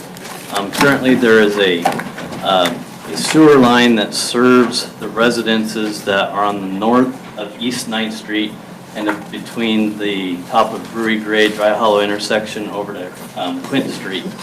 And those residences flow to a sewer that goes to a lift station that then pumps back out to East 9th Street into the sanitary sewer that way. This project is looking at eliminating the need for that lift station and installing a new gravity sewer line that will flow down over the hill, across 2nd Street, and then tie into the main down below 2nd Street and the railroad tracks that flows to the wastewater treatment plant. We've been working with a couple of the property owners up there and also with ODOT to obtain easements through those properties and also the permitting for going across 2nd Street. And actually the line that crosses 2nd Street is already installed. We did that a couple years ago with the permission of ODOT. So this project, we recently bid it out. We received four bids for the project. Crestline Construction was the apparent low bidder in the amount of $110,917. The engineer's estimate for the project was $131,367. So the bid came in lower than what the engineer's estimate was, and also what was originally budgeted. The Cliff Street Sewer Project was originally budgeted for in the 2017-18 fiscal year in the amount of $153,315. The project, again, didn't occur at that time, so those monies were rolled into the current fiscal budget, and so we do have the monies available in Fund 56, the Sewer Reserve Fund. So with that, the staff is recommending to authorize the city manager to enter into contract with the Cliff Street Sewer Project with Crestline Construction in an amount not to exceed $110,917. I'm wondering why, if a gravity system, which almost always works. Wouldn't have been done a long time ago at less than half the cost of a new lift station. I honestly can't answer what happened and what the decisions were made. That lift station's been in for A long time. A long time and well before my time, so I'm not sure what the original thinking was. You know, but by being able to eliminate that, we're basically going to be able to eliminate the need for replacing that lift station, which was estimated at $350,000 as well. So we just see it as a win-win situation of getting rid of that and getting the gravity line in. Makes sense to me. I'm just curious why we didn't do it a long time ago. Yeah. Any other questions? Do I have a motion? A move to authorize the city manager to enter into contract for the Cliff Street Sewer Project with Crestline Construction in an amount not to exceed $110,917. Second. You got who made the second? Yeah. Okay. So it's been moved and seconded to authorize the city manager to enter into contract for the Cliff Street Sewer Project with Crestline Construction in an amount not to exceed $110,917. Any discussion? All those in favor signify by saying aye. Aye. Any opposed? All right, that's passed. Thank you. Thank you. Next item on the agenda is an action item, Columbia Gorge Community College funding request.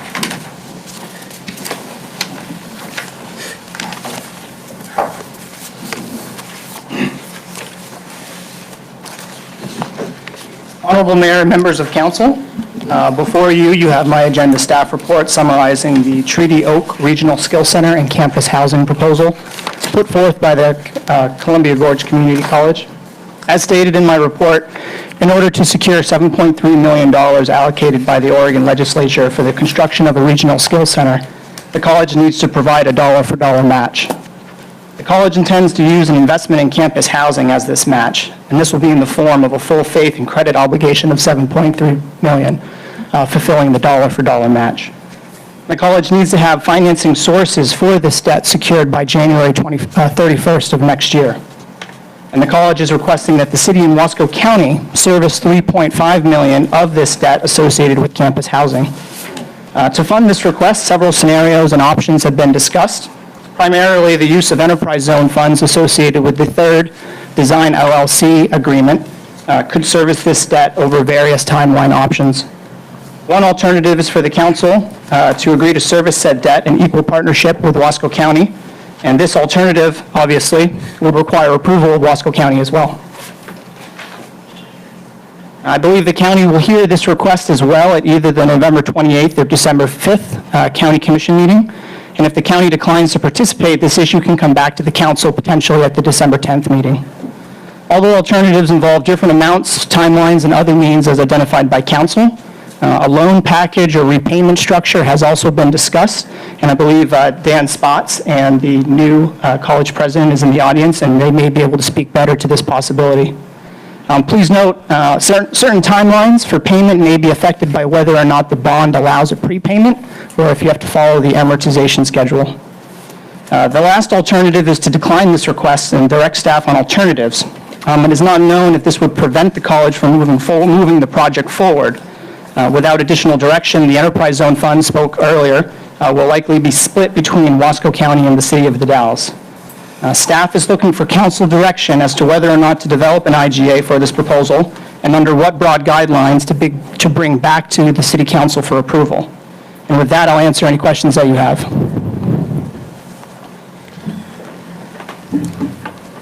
Would you like to hear from Mr. Yeah, I was Swanson? seeing if there were any questions. Mr. Spot, you're here. Want to come up?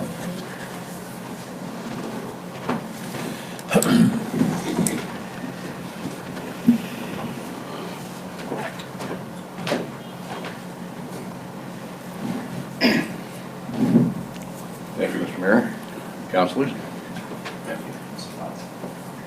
Do you want to make a statement first or just receive hardballs? Hardball would be fine. Well, you've been here a couple times before, and I know that you've generally laid out the situation. I guess I'd like to have a sort of a discussion or an explanation about, do you have more than one option? Our preference is to look to that first option. We would like to see a partnership with the city and the county in terms of a $3.5 million coverage for a total full faith and credit obligation by the college of $7.3 million. We will be going to the county commission on December 5th with a similar request, and then we'll be coming back to the college board in early December to bring forward what we'd like to see as an intergovernmental agreement that would put all of this into a more binding form. The college has conducted extensive research on both the housing and on the skill center components of this. I have some additional information I could bring forward, or I could answer questions regarding the housing assumptions that we are making, the pricing that would go into the housing model, and the programming that would go into the skill center. And if you'd like, I could go over some of that information now. Any questions? Go ahead. Okay, I'll do so. And I'd like to thank also Tyler Stone from the county for raising some of the questions that prompted some of these responses. Our own college board is bringing forward the same type of questions. It is a very significant request we're making of the city, the county, and the college, and we want to be certain that the data support this. So first off, let's talk about the housing. We're talking about 18 quad units. These are 4 beds per quad with 2 shared bathrooms, a shared kitchen, and a common area. So that's a total of 72 beds. Talking about 6 studio apartments, and then 2 additional apartments, which would be for resident managers. So the rentable beds in the housing unit would be 78 rentable beds. The feasibility analysis that we conducted, thanks to city support nearly a year ago, suggested that a monthly rental of $675 would be sustainable. To be conservative, we want to drop that to $575 per bed per month to assure occupancy, and also to put a little bit of a stress on our business modeling here. Will this project be supported even with a lower rental rate? And the projections that we show a loss in the first year and then recovery after that. At least by the third year. Second year could be marginal, but we need to be prepared to factor that type of equation into our planning. The studio, again, that's the rentals for the quad units at $575 per bed per month. We see that as very competitive with the rates that students are paying and other people are paying for housing in the Dalles now. Studio rental, we're looking at $960 per month.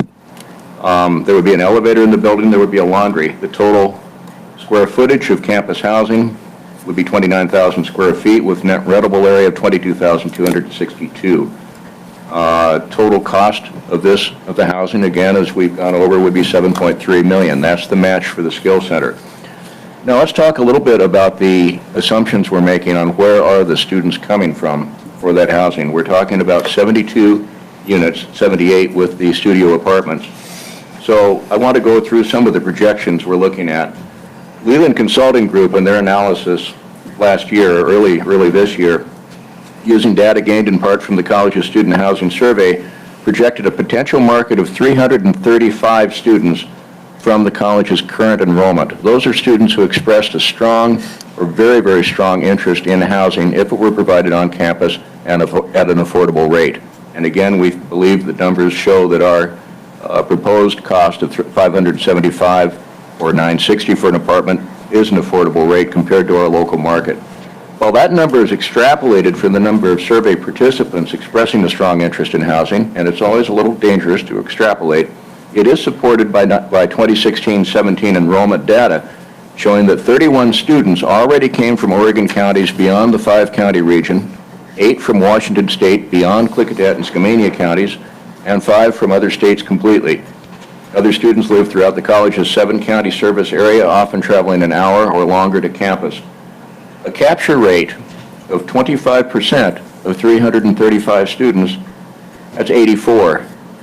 That would exceed 100% occupancy of the housing that we propose. Nevertheless, we're going to propose a lower capture rate of only 12%. That's 40 students. Again, playing it conservative. Beyond that, we would be proposing out-of-contract agreements with 3 unserved counties, Sherman, Gillum, and Wheeler, to obtain an additional 15 students, 5 from each county. Those are new students, not counting the 40 that I just mentioned. Mid-Columbia Fire and Rescue has approached us the need for between 6 and 9 housing units. We would be dedicating at least 6 of these for Mid-Columbia Mid-Columbia Fire and Rescue. They have a training program that the city helps support. They have been unable to find units to support those students. So again, we would be dedicating 6 units there. International Student Program. We've launched the paperwork for an international student program. Councilor Miller spoke earlier about the Miyoshi City relationship.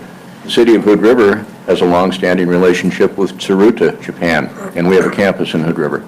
Between the two of those, we think there's a strong basis for an international students program. One community college in Washington State in the Puget Sound area derives half of its enrollment from international students. We're going to propose 5 students. Hilder Hostel, they've renamed it, it's called Rhodes Scholar now. I don't know why. We currently offer 6 Rhodes Scholar programs. That's 320 students booked through the year 2020. The cost of registration, which is driven locally by the high cost of accommodations, we're paying $120 a night, or those students are paying $120 a night for accommodation. Threatens cancellation of 4 of those programs. We could support those programs and probably double the number of Rhodes Scholar programs by providing campus housing. That source would augment housing occupancy, especially in the summer. It gets a little bit tricky because Rhodes Scholar comes in big blocks of participants, upwards of 40. So we would have a logistical scheduling challenge in the summer of having to reserve blocks of rooms. Don't know if it would play out or not. So we're not going to propose a big number of 40 or 50 or 60. We're going to propose an average number of 5 over the course of the year by providing that capacity, that housing capacity. Quality of life students, if we were to market Columbia Gorge Community College in metro areas as the only institution of higher education in the Columbia Gorge National Scenic Area, come to Columbia Gorge Community College for a certificate, an associate degree, enjoy the high quality of life in our region. We believe we could bring in a substantial number of students there alone. We're not going to offer a projection. We're not going to put a number on this. We will talk about seasonal firefighters. Scott Baker mentioned the same concept earlier in his presentation. We had been approached by Klickitat County for the same need, and we verified that the Washington Department of Natural Resources would be interested in sponsoring housing over the summer, should that need arise. Again, it's a variable. You can't count on it, but it's part of the equation. It's part of the overall equation, and we would project 15 there in a typical year. Professional housing. We've been approached by another large employer in the community seeking interim professional housing and asking whether we could support that. We've met with the county assessor to ensure that such a use as that would not endanger the college's tax exemption. If we start going too far outside the student housing realm, that raises some potential complications in terms of our tax exemption, property tax exemption. And so that's something we'd have to explore carefully, so we're not putting a projected number on that. And then finally, sports programming. Yakima Valley Community College has a long waiting list for its housing. They have a very active sports program. We would love to explore that, but we're not going to put a projection on that. Simply from the numbers that I have put a projection on, we've already got 86 students. We think that's conservative. That alone is 100% occupancy, but our business modeling is predicated on 90% occupancy, sometimes even less. If we can go 90, 95% years 1 and 2, we'll be operating in the black on housing. If we're dropping much below 80, 75%, we're in the red. A lot of it's going to depend on advanced marketing and being sure that we have those numbers out there. We have a waiting list when we open the doors. That's all about housing. Let's talk about Skill Center. We're projecting 24,000 gross square feet, 24,840. Net usable space, 23,000. A main train bay, 6,000 square feet. Equipment storage, 1,600 square feet. Focusing on woods and carpentry, building trades, mechanics, especially diesel mechanics, welding and fabrication. Welding, building upon the classes that we have now, but building out additional space. There would be a project design quiet room. This is an area recognizing that even in welding, even in woods and carpentry, you often start with, not with a lathe, but with a computer. Design it on computer, and then you translate that into the programming that actually creates the, whatever it is you're trying to build. So a quiet room with computers that nevertheless is in the same building where students can develop the software, do the coding, and go into the mechanics or the welding or wherever it might be and get an early read on how did their work work, how did their software turn out, do they need to modify anything. We would have 2 classrooms, mechanical space of course, and then a presentation boardroom, and this builds upon findings in how students should be in a professional setting as they present ideas and concepts. So there would actually be a boardroom where students could put forward their ideas, their concepts in a setting that would prepare them for the workplace of the future. Site development, actually the building, we're looking at a $5 million cost on the building itself. Equipment, $100,000 to get started, using that as leverage for additional grant sources. And we've been in contact already with one party in the state of Oregon that's interested in exploring this with us. Total hard cost, $5.2 million, indirect of 1.5, total cost, 7.3. That's a building cost of $290 per square foot, which we believe is competitive with costs that we've seen for skill centers elsewhere in the Northwest. Talking about programming, construction trades, diesel mechanics, welding and fabrication, I think I've mentioned these already. Those would be the 3 primary areas we're exploring right now. One thing I want to emphasize, a reminder as we talk about the Skill Center, what we're doing now and what we might do in 2 years or 3 years could be radically different 10 years, 15 years down the road. The idea of the Skill Center is high bay, flexible space that can be adaptable to industries that we probably haven't even dreamed of right now. That probably goes through my my spiel on both of those. Any questions? I guess the only question I have really is just how you're marketing the additional students. I think a lot of them are great ideas, but I'm kind of shocked that you're not already marketing the quality of life in the Gorge model. We would like to be doing that, but we know that with about 10% of our students saying that they are living in their cars or in shelters right now, we don't want to oversell the capacity of the college to attract students and then have them come here and find out they can't afford to live here. Thus the need for that housing. The same thing with any of the CTE programs, career tech programs that I've just mentioned, diesel mechanics, for instance. Love to be marketing it. Right now, we don't have the space to offer the program. That gets back to the need for the skill center. Aviation training, even an expansion of welding that we have now. Certainly construction trades. We would be marketing the heck out of that. We don't have a place to put it. How does the Skill Center, how does it projected to enhance the program we've already got of providing some educational opportunities for people still in high school? Thank you for asking that. So the legislative note that is behind all of this talks about the grades 11-14 transition. When we look at things that the high school is doing and could be doing and things that we can partner with, dual credit is fundamental to all of that, making the best use of that, not only junior year, even sophomore year, but junior and senior certainly years in high school, and obtaining college credit while they're doing it. Is it auto mechanics at high school and advanced diesel mechanics or aviation mechanics at the college? There could be a number of different areas. We've had some initial meetings with the school district already to talk about partnerships like that. Laser technologies come to mind, things that are not necessarily safe for younger students, but could be appropriate for a college setting. what's your timeframe? Let's say that all this goes smoothly and you get the match funding that you need before the skill center took off. What do you see the length of time? Once we know that we have a project funded, we would start advanced marketing, probably this spring. The state bond sale, the Article 11G state bond, would occur in March or April of 2019, this coming year. From that time, from the time of the state bond sale, we would have 3 years to complete the project.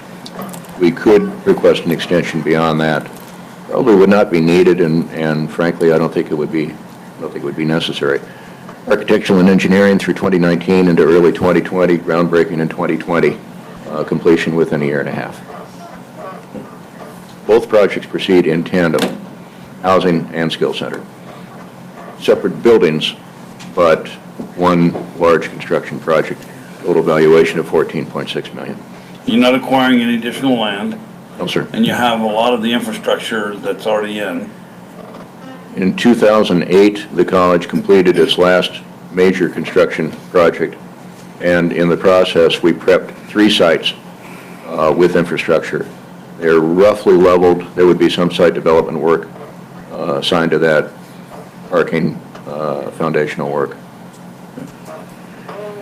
Raise any other questions? I just have a comment. I work for a company that we use diesel mechanics, and they're getting harder and harder to come by. I also today spoke with a father who went to Arizona to pick up his son because that's where his son was going, to a diesel mechanics school. He's from this area. Yeah, I have a comment. After a career of 44 years in the educational field, I saw many changes over those 4 decades. And one of them was a reduction of technical, we call them CTE, career and technical education. And with the emphasis on high-stake testing and a reduction in skills that students leave the high school especially, is the result of what we're seeing now with having not adequately trained young people to go into the workforce. And so what we're doing is bringing in students from other countries to fill that void.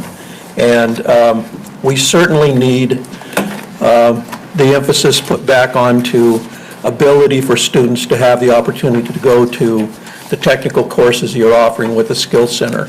So I'm highly encouraging our taking some of those enterprise zones because it does fit the requirements to build facilities, to build infrastructure, and also support education. And this is one of those things that I feel is highly needed, as you just said.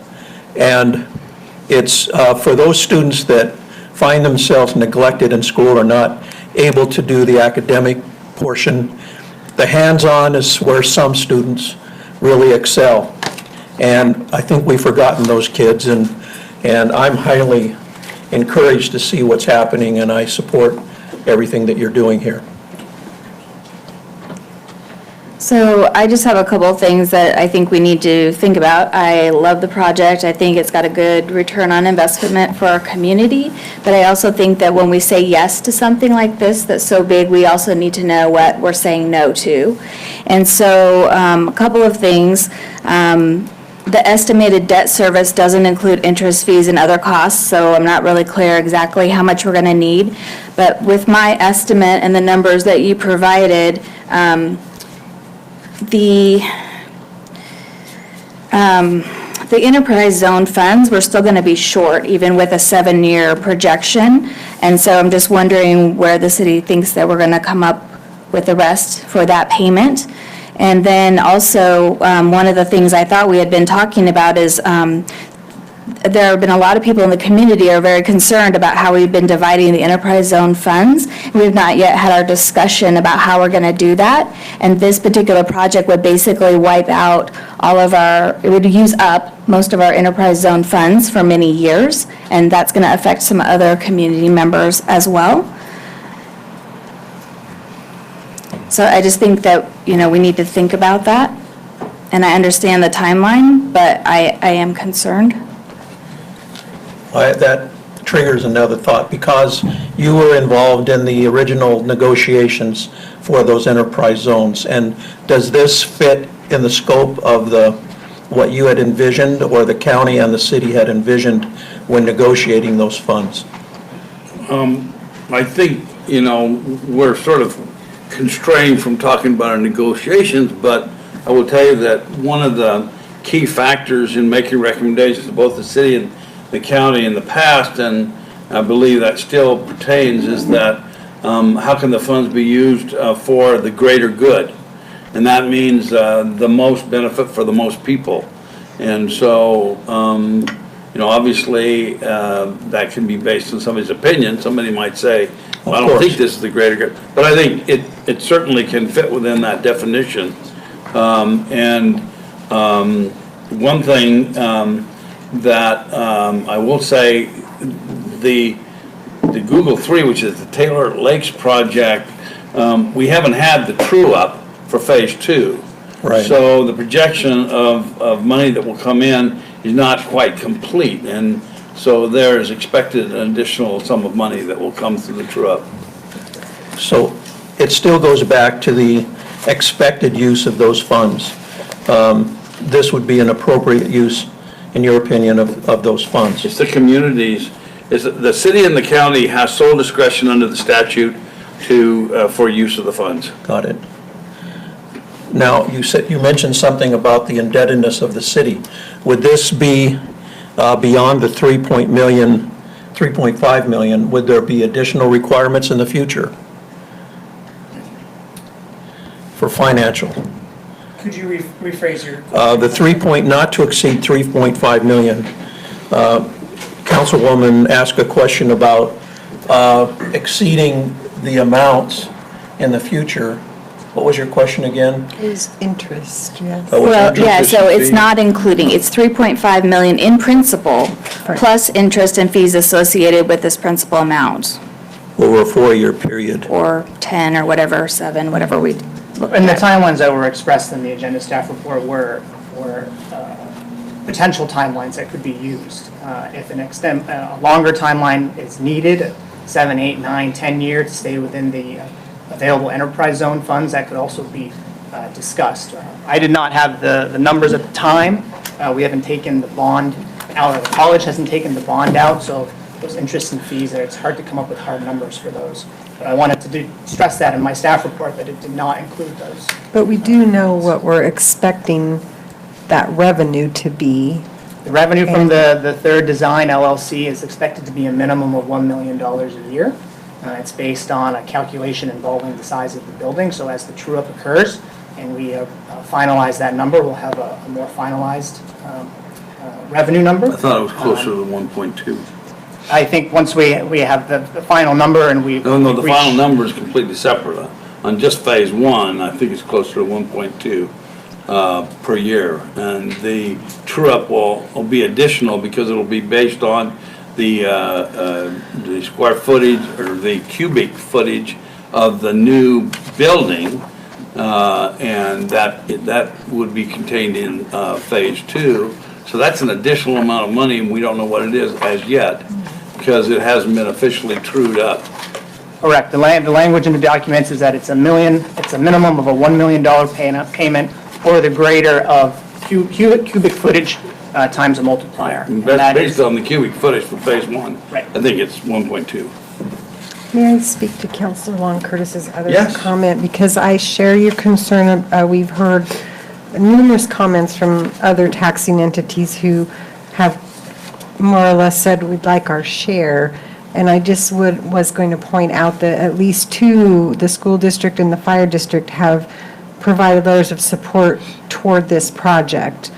as a community project. So I just wanted to get that on the record too. Right, but have we asked the other affected entities have we heard their thoughts? I haven't heard.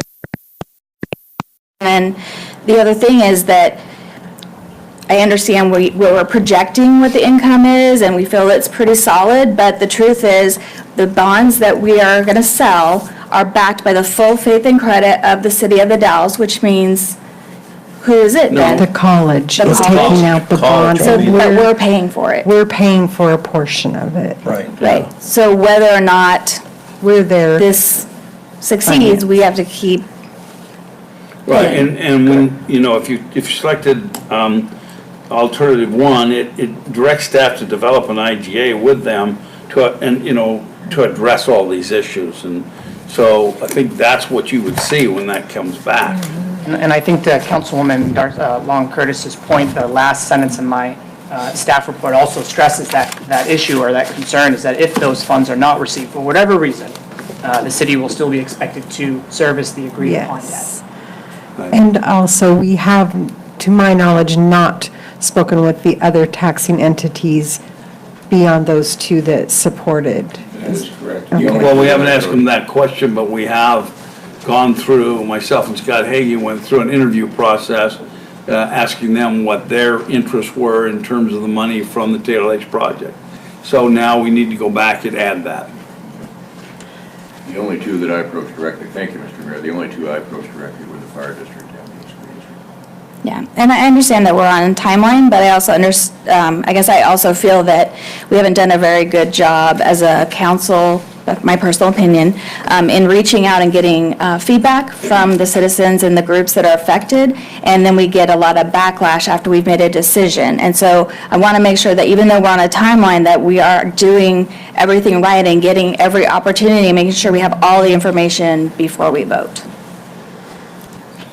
I agree with that. I do know from sitting in quite a few meetings, though, that, at least this is what I hear, the enterprise zone, as it was set up, was the county and the city, and never intended to be divided among the entities. So while I don't disagree that that's valuable, and personally, I think it's a good idea, that isn't how it's set up. So the money will go to the county and the city, and the county and the city have to Right, together we're deciding decide. how we're going to spend it, Yes, but yes. I think we owe it to the taxing districts to at least know what projects they've had to give up by not having this tax money, and whether or not we think that's good for the whole community as well. Yes. I think that's a misconception, though. They haven't given up anything. If you assume that, without Google, there would be nothing on that land. This is new money that comes through the enterprise zone. I think what's important is that we've asked them what their important projects are. And the idea of just dividing it up based on a formula of what they would get under the tax structure. There's some of the tax districts have said, I don't get very much, so I don't really care. And there are small amounts that go to some of the tax districts. And really, a couple of the larger amounts, if it was just divided that way, would go to the city and the county.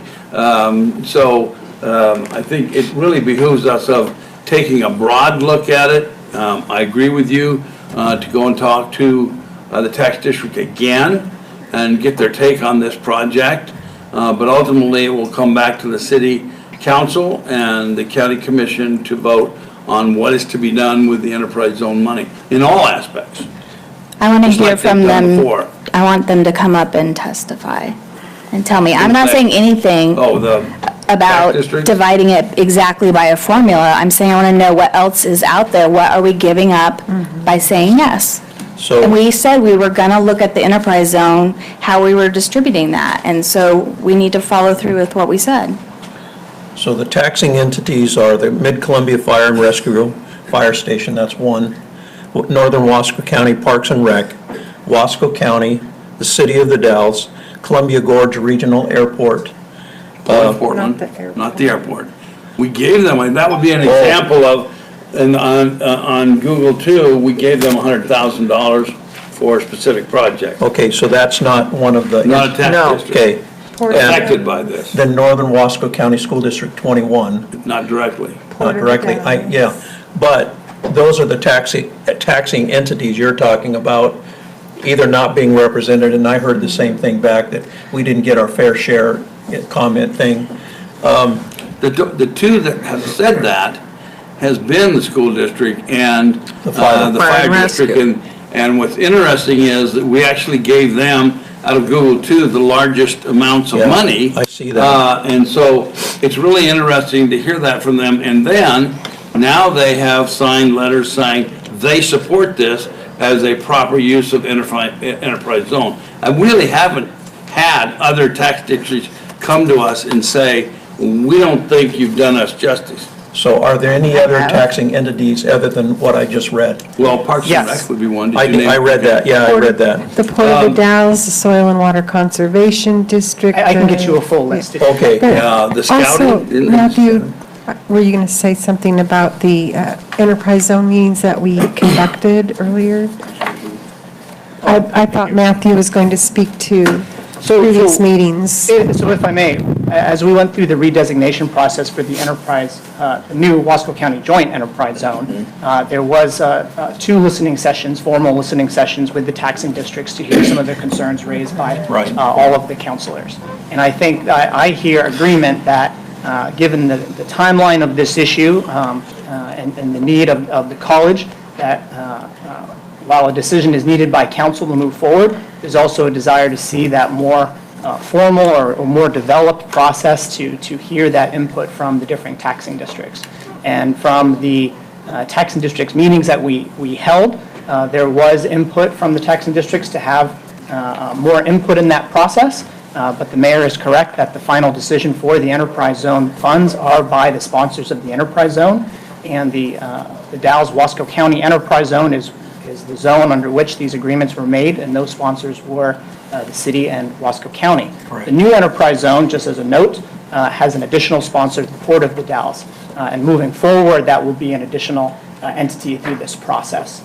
But for the current agreements that we have, it is Wasco County and the city of the Dalles. that answers my questions about that. However, will this require any property tax increase or anything tied to the bonding? So that's off the plate. We just need to make that clearly evident, especially in news media here, that we're not talking about a bond increase to support this land development or the building development. That is correct. The college is not talking about a local bond measure that would increase local taxpayers' bills. That satisfies my questions. Thank you. I have one question. So Angie, the finance director, did she have a chance to look at what length of bond we would need in order to be able to satisfy the debt without putting ourselves in jeopardy of having to dip into other funds? We have not taken those steps yet. That would probably fall upon the college and then be part of our intergovernmental agreement. Okay, thank you. And that's where staff's looking to receive that direction as to whether or not to move forward with the development of an IGA in those particulars. And then the council and the commission would vote on that at a later time. So Before tonight, the end of January. so tonight is not dependent on a motion, but just more of a direction. We would like a motion. It would require a motion because you're making a significant different motion when you talk about 4 years as opposed to 10 years. So I think a motion would be appropriate.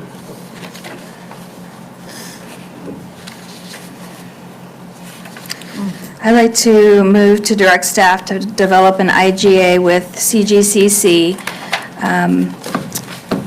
and to determine what length of time we would need to bond in order to be able to satisfy the debt without drawing additional funds from other city sources than the enterprise zone funds.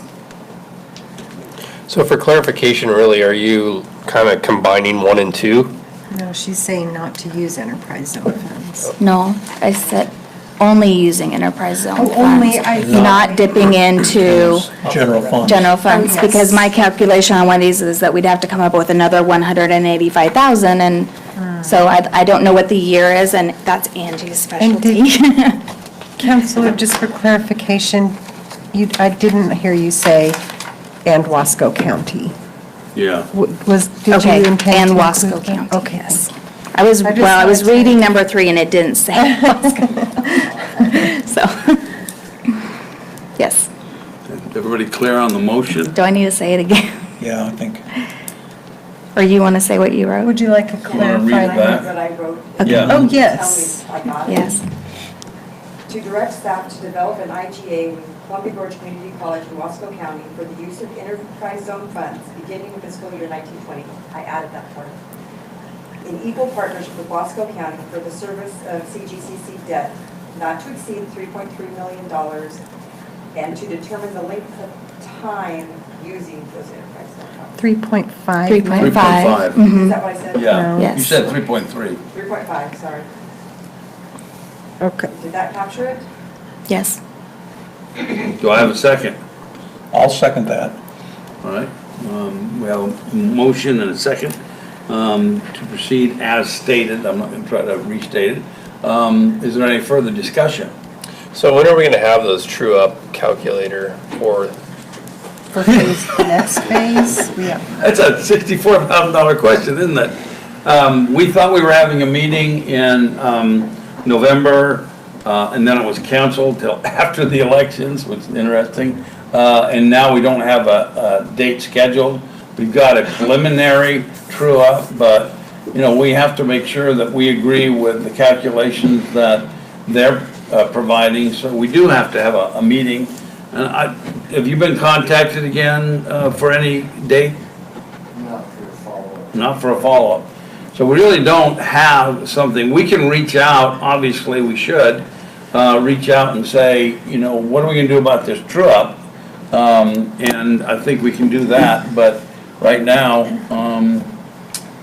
you know, our last meeting was canceled. And Again, we have a preliminary.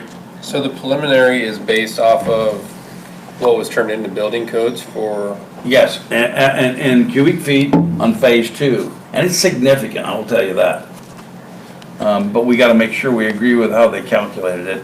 And sometimes the issue becomes, you know, does this outbuilding get included, or does this square get included? Because there's just some things that need to be considered, so we might have to discuss that, negotiate it, mediate it, whatever. I believe that's why staff in the agenda staff report referenced the minimum 1 million. And that's just my perspective, Yeah, to but also that's- be conservative at times.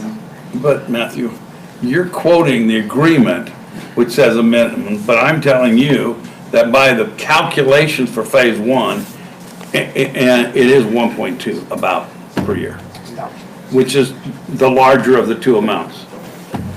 Correct. Once those numbers are finalized. Okay. Now, will you be involved in this true-up procedure that goes on? I'm talking to you. Matthew. Yes. Yes, Matthew. yes, as the enterprise zone manager, I will be involved. All right, thank you. And we have included him from the time that we've been talking. All right. Do we have a Any motion other on the discussion, table? question? No? Man, I sounded like a principal. I'm talking to you. Yeah. Yeah, I'm feeling it. I know.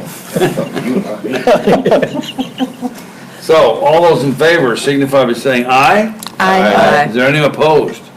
All right, that passes, and nothing further on the agenda. This meeting is adjourned.